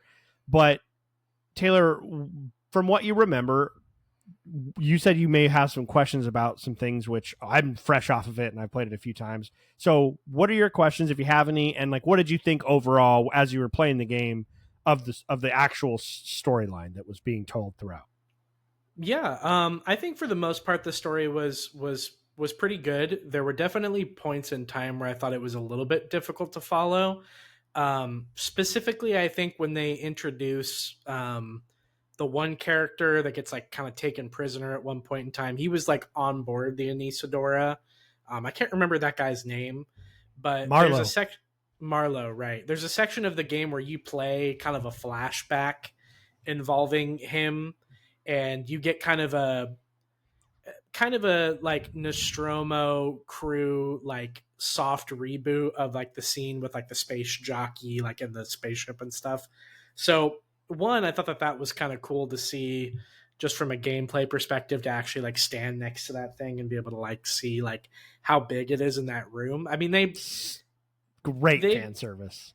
They translate that really well in the movie, but I felt like it was really cool to just actually be able to be in the room with it and kind of, you know, see how big it is. But walk all the way around it.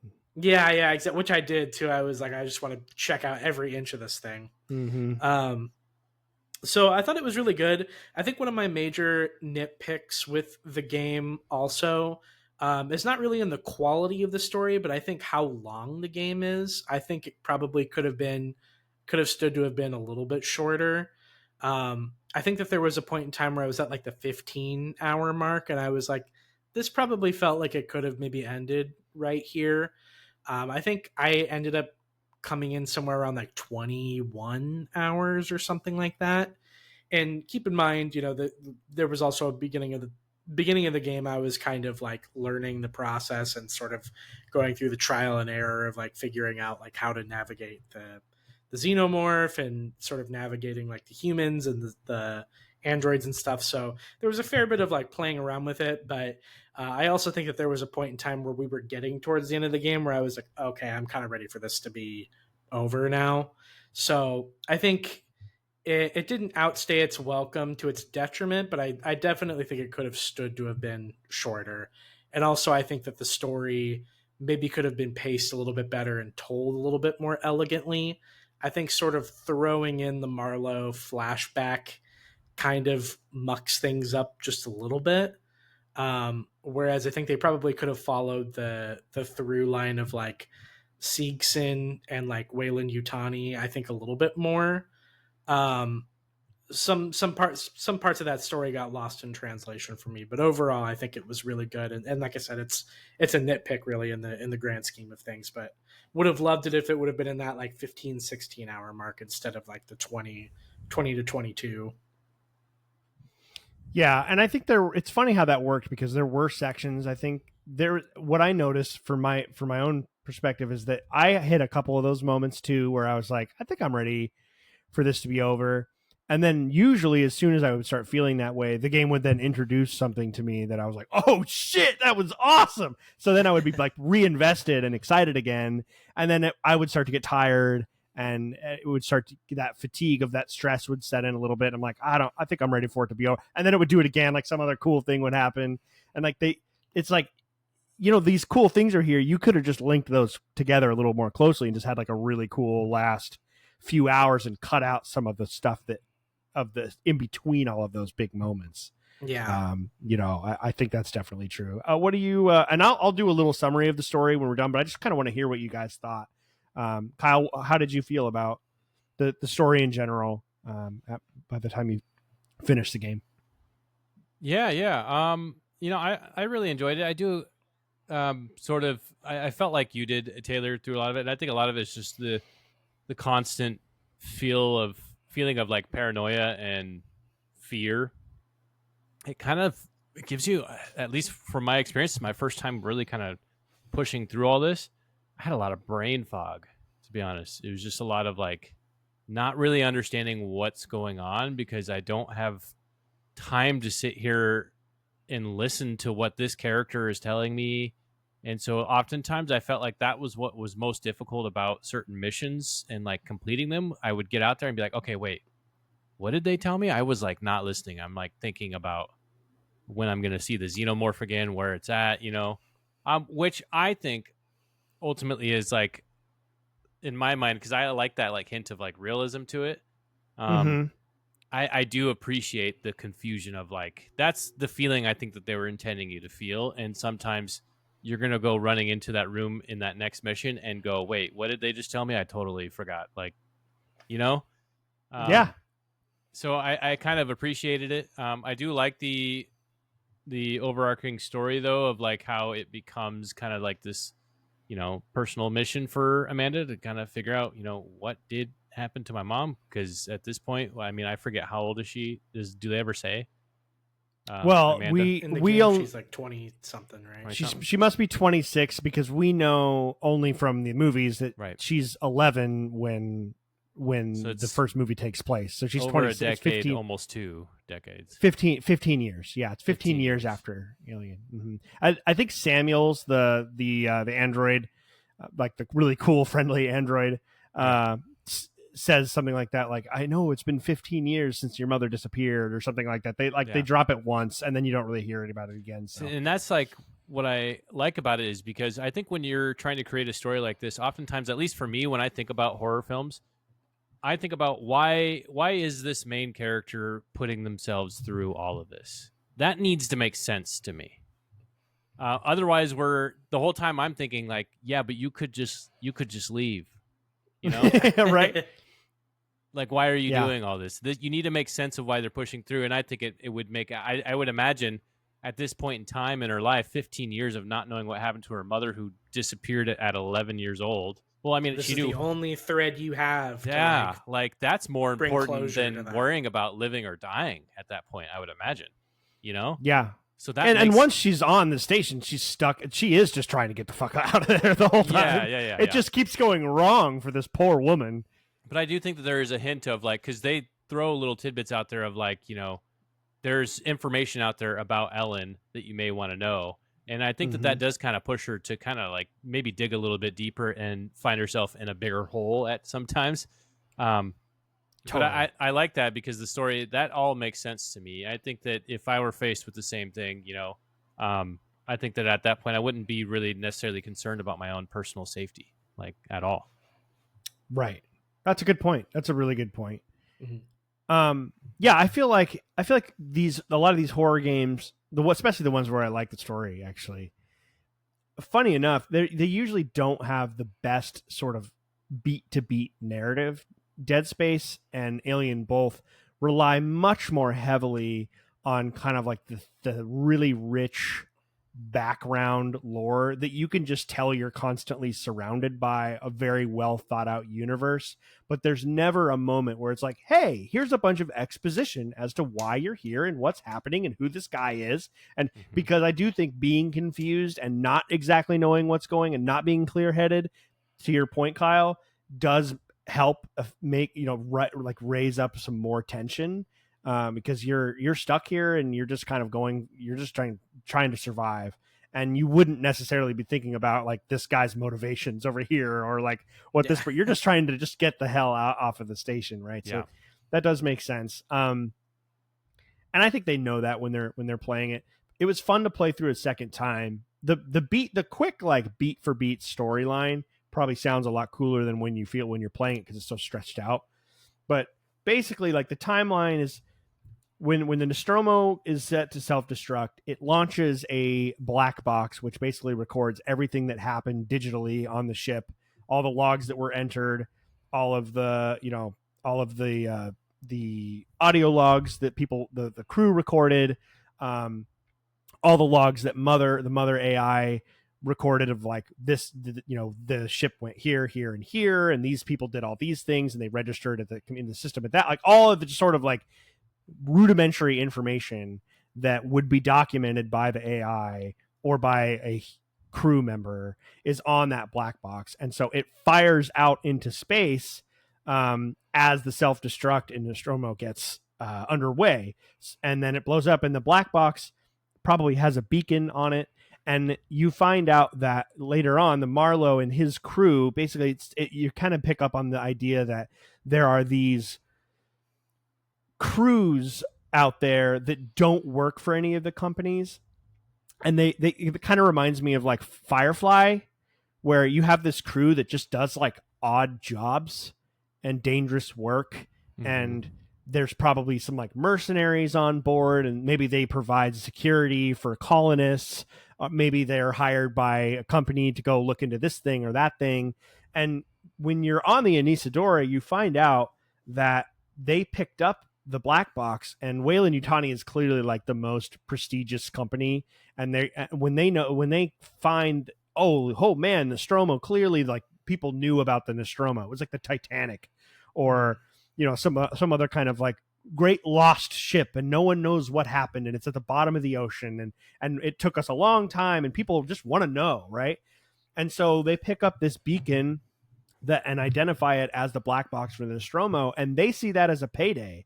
They're these freelancing spacefaring people that are just bouncing around and just paying the bills as it comes. And they talk about their ship is falling apart, and they're all getting tired and ragged out here, living on the edge of civilization, under the constant heel of these big corporations that are always screwing them over.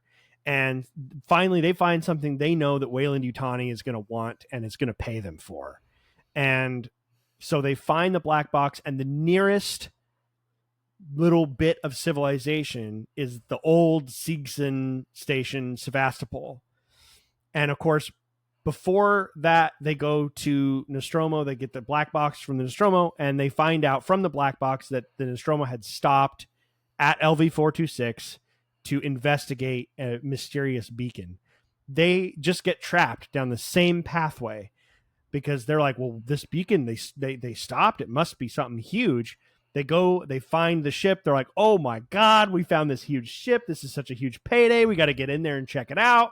Someone, of course, gets a face hugger on the face. They freak out. The nearest thing is Sevastopol. They go to Sevastopol. They lie to Marshal Waits and the science division on Sevastopol and tell them they have the Nostromo black box, but they don't mention that they have someone who had a face hugger. By this time, the face hugger's fallen off and died. They don't know what's going on. And it's Marlowe's wife who got the face hugger on her. And so they take her to medical. They don't tell them anything about the fact that they have. And there's like logs on the ship on Anisidora where some of them are like, this is bullshit. Like, I'm not even going to, like, if they get caught, we're all going to get arrested and thrown in jail for sneaking on a potential biohazard. We don't know if she's sick. So they were like clearly arguing about this, but it's his wife. I don't give a fuck. We're going there. My wife needs medical attention. We have the black box. We can sell it off, figure all that out. And of course they bring the wife into the medical bay and they take her. Hey, she's sick. Like we think she, and of course the alien comes out and just destroys the whole station. And of course they picked up eggs. The idiots took the eggs. I mean, these people, but I think it makes sense. These people are like absolutely desperate to just not live this shitty life. And They find all these amazing things they don't understand. And everyone is just trying to screw one another. They don't care. People aren't thinking about the big picture. Like, they're barely surviving out here. And they take eggs with them and they bring them onto the ship. And Seegson's like, oh, this is amazing. And there's when you go through, you'll hear more logs about the like station chief, like the Siegson representative on Sevastopol, who's like in charge of the station, and he's like blackmailing Marshal Waits. Like, dude, they have this alien organism, and they have these eggs that they brought on, and Weyland Yutani knows about it, and now we know about it, and information's power, and we can turn this into a huge payday. If you don't want to work here for the rest of your life, you better not fucking say anything about this, because so it's like this constant. They're always like at every turn, instead of being like, hey, we should destroy these fucking eggs and kill everything and just destroy all traces of this. And everyone just is like trying to, I don't have to work again. Profit, right? Like they're trying to profit. And I totally buy that. I think that's exactly what would happen. Yeah. And so it's just like this cascading thing of like every turn that someone has to make the right decision, they make the wrong decision, which then makes everything worse. The ship goes to hell. There's, factions. They're killing each other. They're surviving. They're looking for food and water. It like turns into the tribal world in this ship. And then that's when you get there, because they did tell Weyland Yutani about the black box, and Samuels manages to get Amanda a position on the crew, because he knows that she would be interested in that. And that's where it starts. And you just, from there on, you're just kind of going through trying to survive. And then you find out that the station, Sevastopol Station, was being torn apart, and it was going to be basically just sold off for pieces. It was being decommissioned. Seegson was going out of business. They make the Working Joes, which are like the shittiest knockoffs of. I mean, you compare that with Ash from the original movie, who is an android, and you would never even know. I mean, the whole crew didn't even know he was a robot. It was so convincing. Meanwhile, Seegson's version are it's like the Great Value, yeah. Kroger brand androids. And of course, once Weyland-Yutani, you find out near the end of the game that the entire time Weyland-Yutani had purchased Sevastopol and was slowly changing things and changing Apollo, the AI, to make sure that all of those androids became murderous and was just hunting everyone down, just kill all the witnesses. The only thing that would be left on the ship would be eggs and facehuggers and Xenos, and we can send in the science crews to come in and grab them and keep working. Like, that's the whole. It's the same story as all the other Alien movies, but I thought it was just such a great setup. It was a pretty good overall narrative, like you said, not told super well. Definitely easier the second time you're playing through it, because I was like, I don't think I'm going to die here, and so I was able to read a lot more of it, and I really like it. And then of course at the very end, the station is hurling toward the planet. The stabilizers that keep it from being pulled by that planet's gravitational pull no longer function, and you're just like flying toward the planet, and the Torrens, the ship you came in on, is connected to the docks, and you got to go out there. I loved that last little bit of fan service of having to unscrew each of those big pipes and pull them up and pull the little thing out and push them, just like Ripley has to do when she's setting the Nostromo to self-destruct. It's like the same thing, and then she hits the button and blows it up. And of course, there's a little detail I didn't catch until I watched you play, Kyle. Same thing. I always wondered, how the hell did that Xeno get on the Torrens at the end? And there's a little moment where you hear I can't remember the captain, the name of the captain on the Torrens. She says she knows you're going to be coming onto the ship from outside in your EVA suit, and she says, I set the airlock to auto, so it'll open for you for anything that comes up to it. Well, there you go. I mean, so it's like she had to do that because otherwise she would have been locked out. She couldn't get on the ship. And of course, at the end, there's like a million Xenos out there, and it found its way at that door, just opened for it as it went by, and it just went right in. And then you were right behind it.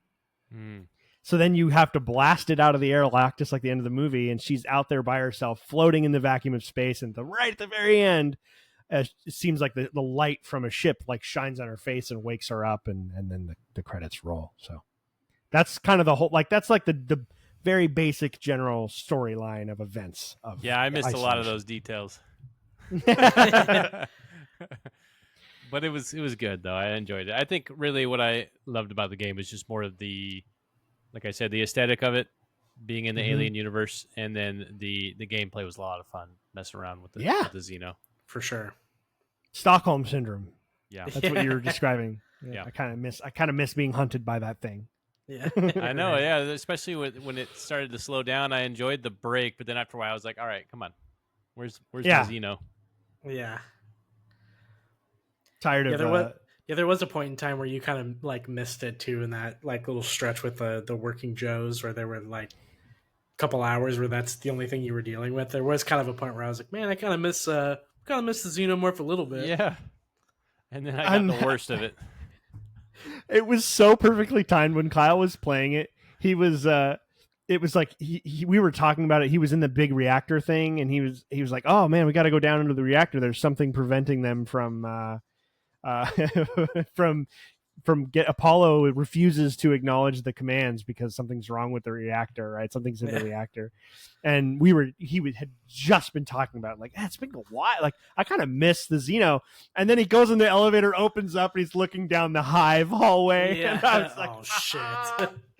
Oh man. Wish granted, like times 10 exponential amounts. So I just love the way it just like ramps it up to freaking 11 there at the last like hour you got a of the long game. pause, and then it's like, we're going to 11 right now. And it just, it puts everything you've learned about how to survive to the test, like multiple Xenos, like Xenos plus androids and face huggers and like all of it is just like, whoa, it's just all of it at the end there. And then it's over. It's just over suddenly. Like, okay. Yeah. But I think that's it. Is there any kind of last final things you guys want to just kind of summarize it before we turn it off for the evening? Sign off? No, I guess one question I would have for all of us, since they did announce that they were going to be doing a sequel, is what do you think you'd like to see them do for a sequel? Great question. To this.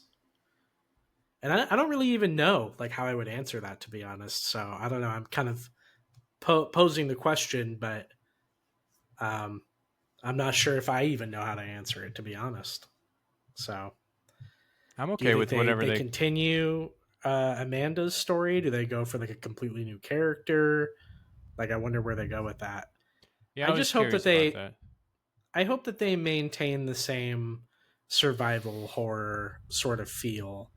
You know, it doesn't become a marine shooter. Like I said at the beginning, I was gonna say at the beginning of the show, like we've gotten enough like en masse what do you call those, like horde mode shooter things with like the aliens that are like the second movie inspired. So I think that they can have a clever way of doing another strictly survival horror based one for the second one while keeping it sort of fresh and fun. I think would be a really good way to do that.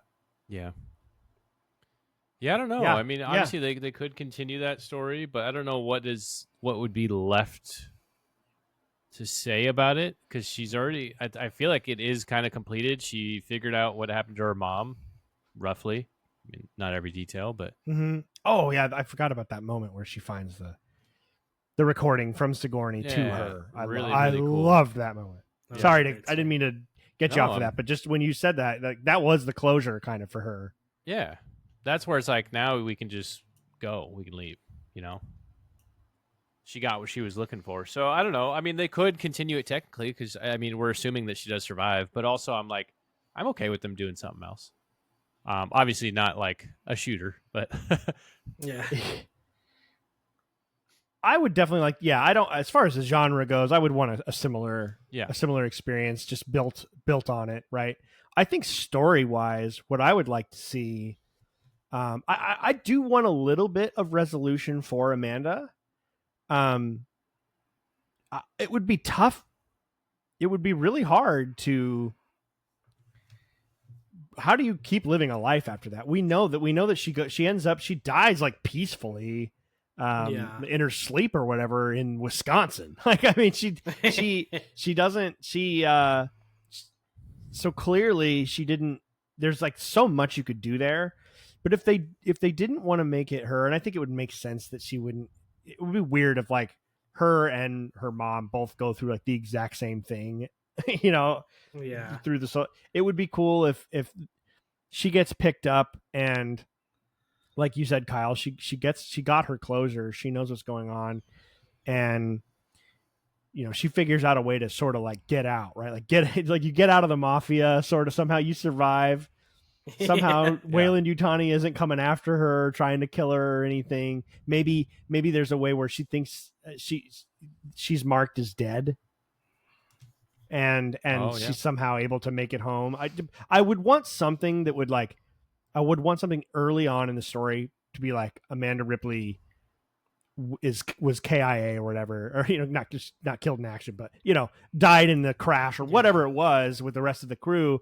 And you know that that's not the case. And then maybe later you find out exactly what happened, but it would be cool to play.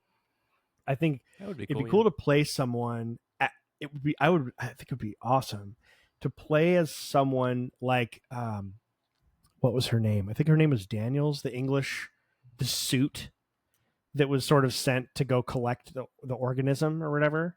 The British girl with the glasses. Oh yeah. The one that I think it would be flung into the window.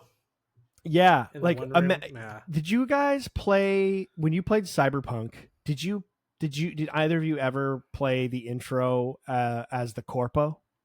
I did, yeah. That was my first ever playthrough was Corpo. The Corpo intro is so cool. Yeah, that was really cool. Yeah, so like you are one of these assholes yeah. in the beginning of the game, and it's really, really, really cool. And at the end of it, you basically like get framed by someone that you kind of trusted to take a fall for something, and it, you know, you fall to the bottom of the ladder and out of the Corpo world you go. And I think it would be really cool to play as one of these like seemingly soulless suits that's kind of knows a little bit about what's going on. Maybe not personally, but just like your job is, you know, you've been let in on this top secret thing. Your job is to go collect any evidence of the organism from crash site, blah blah blah, and somehow it leads you back to LV-426, right? Because we know that they end up building a colony there purposefully. And so what if you are like one of the first colonists on LV-426 or something? And you unfortunately find out about this, or like you're part of the special team that has to go in and collect the specimens, and everything goes wrong, and you're surviving on LV-426. I don't know, something like that would be really cool. Where like you start out as a company man, and then you realize like how bad it all is, and you trying to do everything you can to destroy the ship with the eggs, and of course it doesn't work, and you end up, you know, dying or whatever. LV-426 isn't the same planet in the second one, right? That they go to? It is. No, same planet. Mm-hmm. Oh, it is? Oh, okay. Yep. Yeah. Okay, that would be cool. Yeah. Yeah, because it's the same planet. They purposely build the colony there, and like when they're talking to Ripley in the second movie, she was like, "Go down to that planet. I'll show you right where the ship is." And the Wayland Yutani suit is like, "Well, we already have. There's a whole colony there. There's like 50 families. We call it a shake and bake family." And she was like, her reaction like she can't. Yeah. And then in the I think it's in the extended version of the movie, a family goes out there. It's like a flashback. It's Newt, you know, the little girl.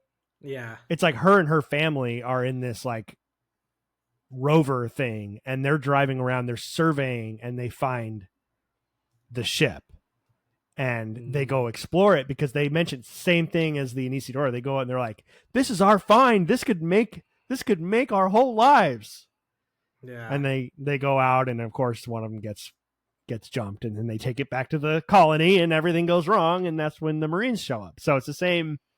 It's kind of it always ends the same way, right? Like that's kind of like one of the themes of the Aliens is like, we keep trying to control this, and it just keeps backfiring over and over and over. Yeah. So yeah, I think that would be great cool. Ideas, though. I think that would be great. There's a million ways they could go with it, as long as they get. I want a little closure. I just want to know how does Amanda go from the point where that light is shining in her face to being an old woman in Wisconsin. Like I would like to know. Right. I just want to know she's all right. You know. Yeah. She went through hell. She deserves to have some level of peace for the rest of her life. And actually, the rescue ship also had an alien on it. Yeah, right. It's like they're just out there floating in space, just flying around, looking for. Would not be surprised with how many times it just seemed like you were in the clear, that it was like, oh no, like huge disaster. One thing after another for her every time. Brutal. Awesome. Okay. I think that does it. Any just like final statement or anything like that before we sign off? Just thanks for having me do this, guys. Thanks for doing it. Yeah, it was a really fun experience. Always. That was awesome. It was so cool to watch you. It was like really kind of special to watch you play through that, and like kind of knowing it wasn't your type of game in the beginning, and you just you did really just go after it, and that open-mindedness is definitely a great trait to have, and a lot of people just wouldn't even give something like that a shot. So that was awesome. Well, you got the next game, I think, too. So yeah, I was actually thinking about it while we were talking. I'm like, oh shoot, I'm next up. You're up. Excited to see what you bring us. No rush if you want to figure it out. But just let us know whenever you're ready what the next game's going to be. I'm excited to find out. Hell yeah. Great. Okay. Well, everyone who listened, thank you so much for listening to this. So this is a pretty good chunky one, 2.5 hours. I knew it was going to be. Yeah. So much to discuss. Such a great game. Definitely one of my favorite games of all time. One of my favorite, definitely like probably my first or second favorite survival horror. I can't wait for the sequel, and I'll probably play this one again in a few years. It feels like one of those games, but thanks all for listening. If you do have any thoughts on Alien Isolation, you weren't able to get them in before the show, go ahead and just write us in anyways. We'll read it on the next TSG. But until next week, which will be episode 77 of the Solo Gamer Podcast, this was the experience point for Alien Isolation. Absolute pleasure. Thank you guys for all of your great thoughts and ideas. It was really cool to just hear the way this game impacted you as well. And I just love doing this. So it's one of my favorite things. Oh, yeah. Good stuff. All right, all. Have a wonderful day or night or evening or morning or whenever you're listening to this. And we will see you all next time. Signing off. See you guys. Stay safe.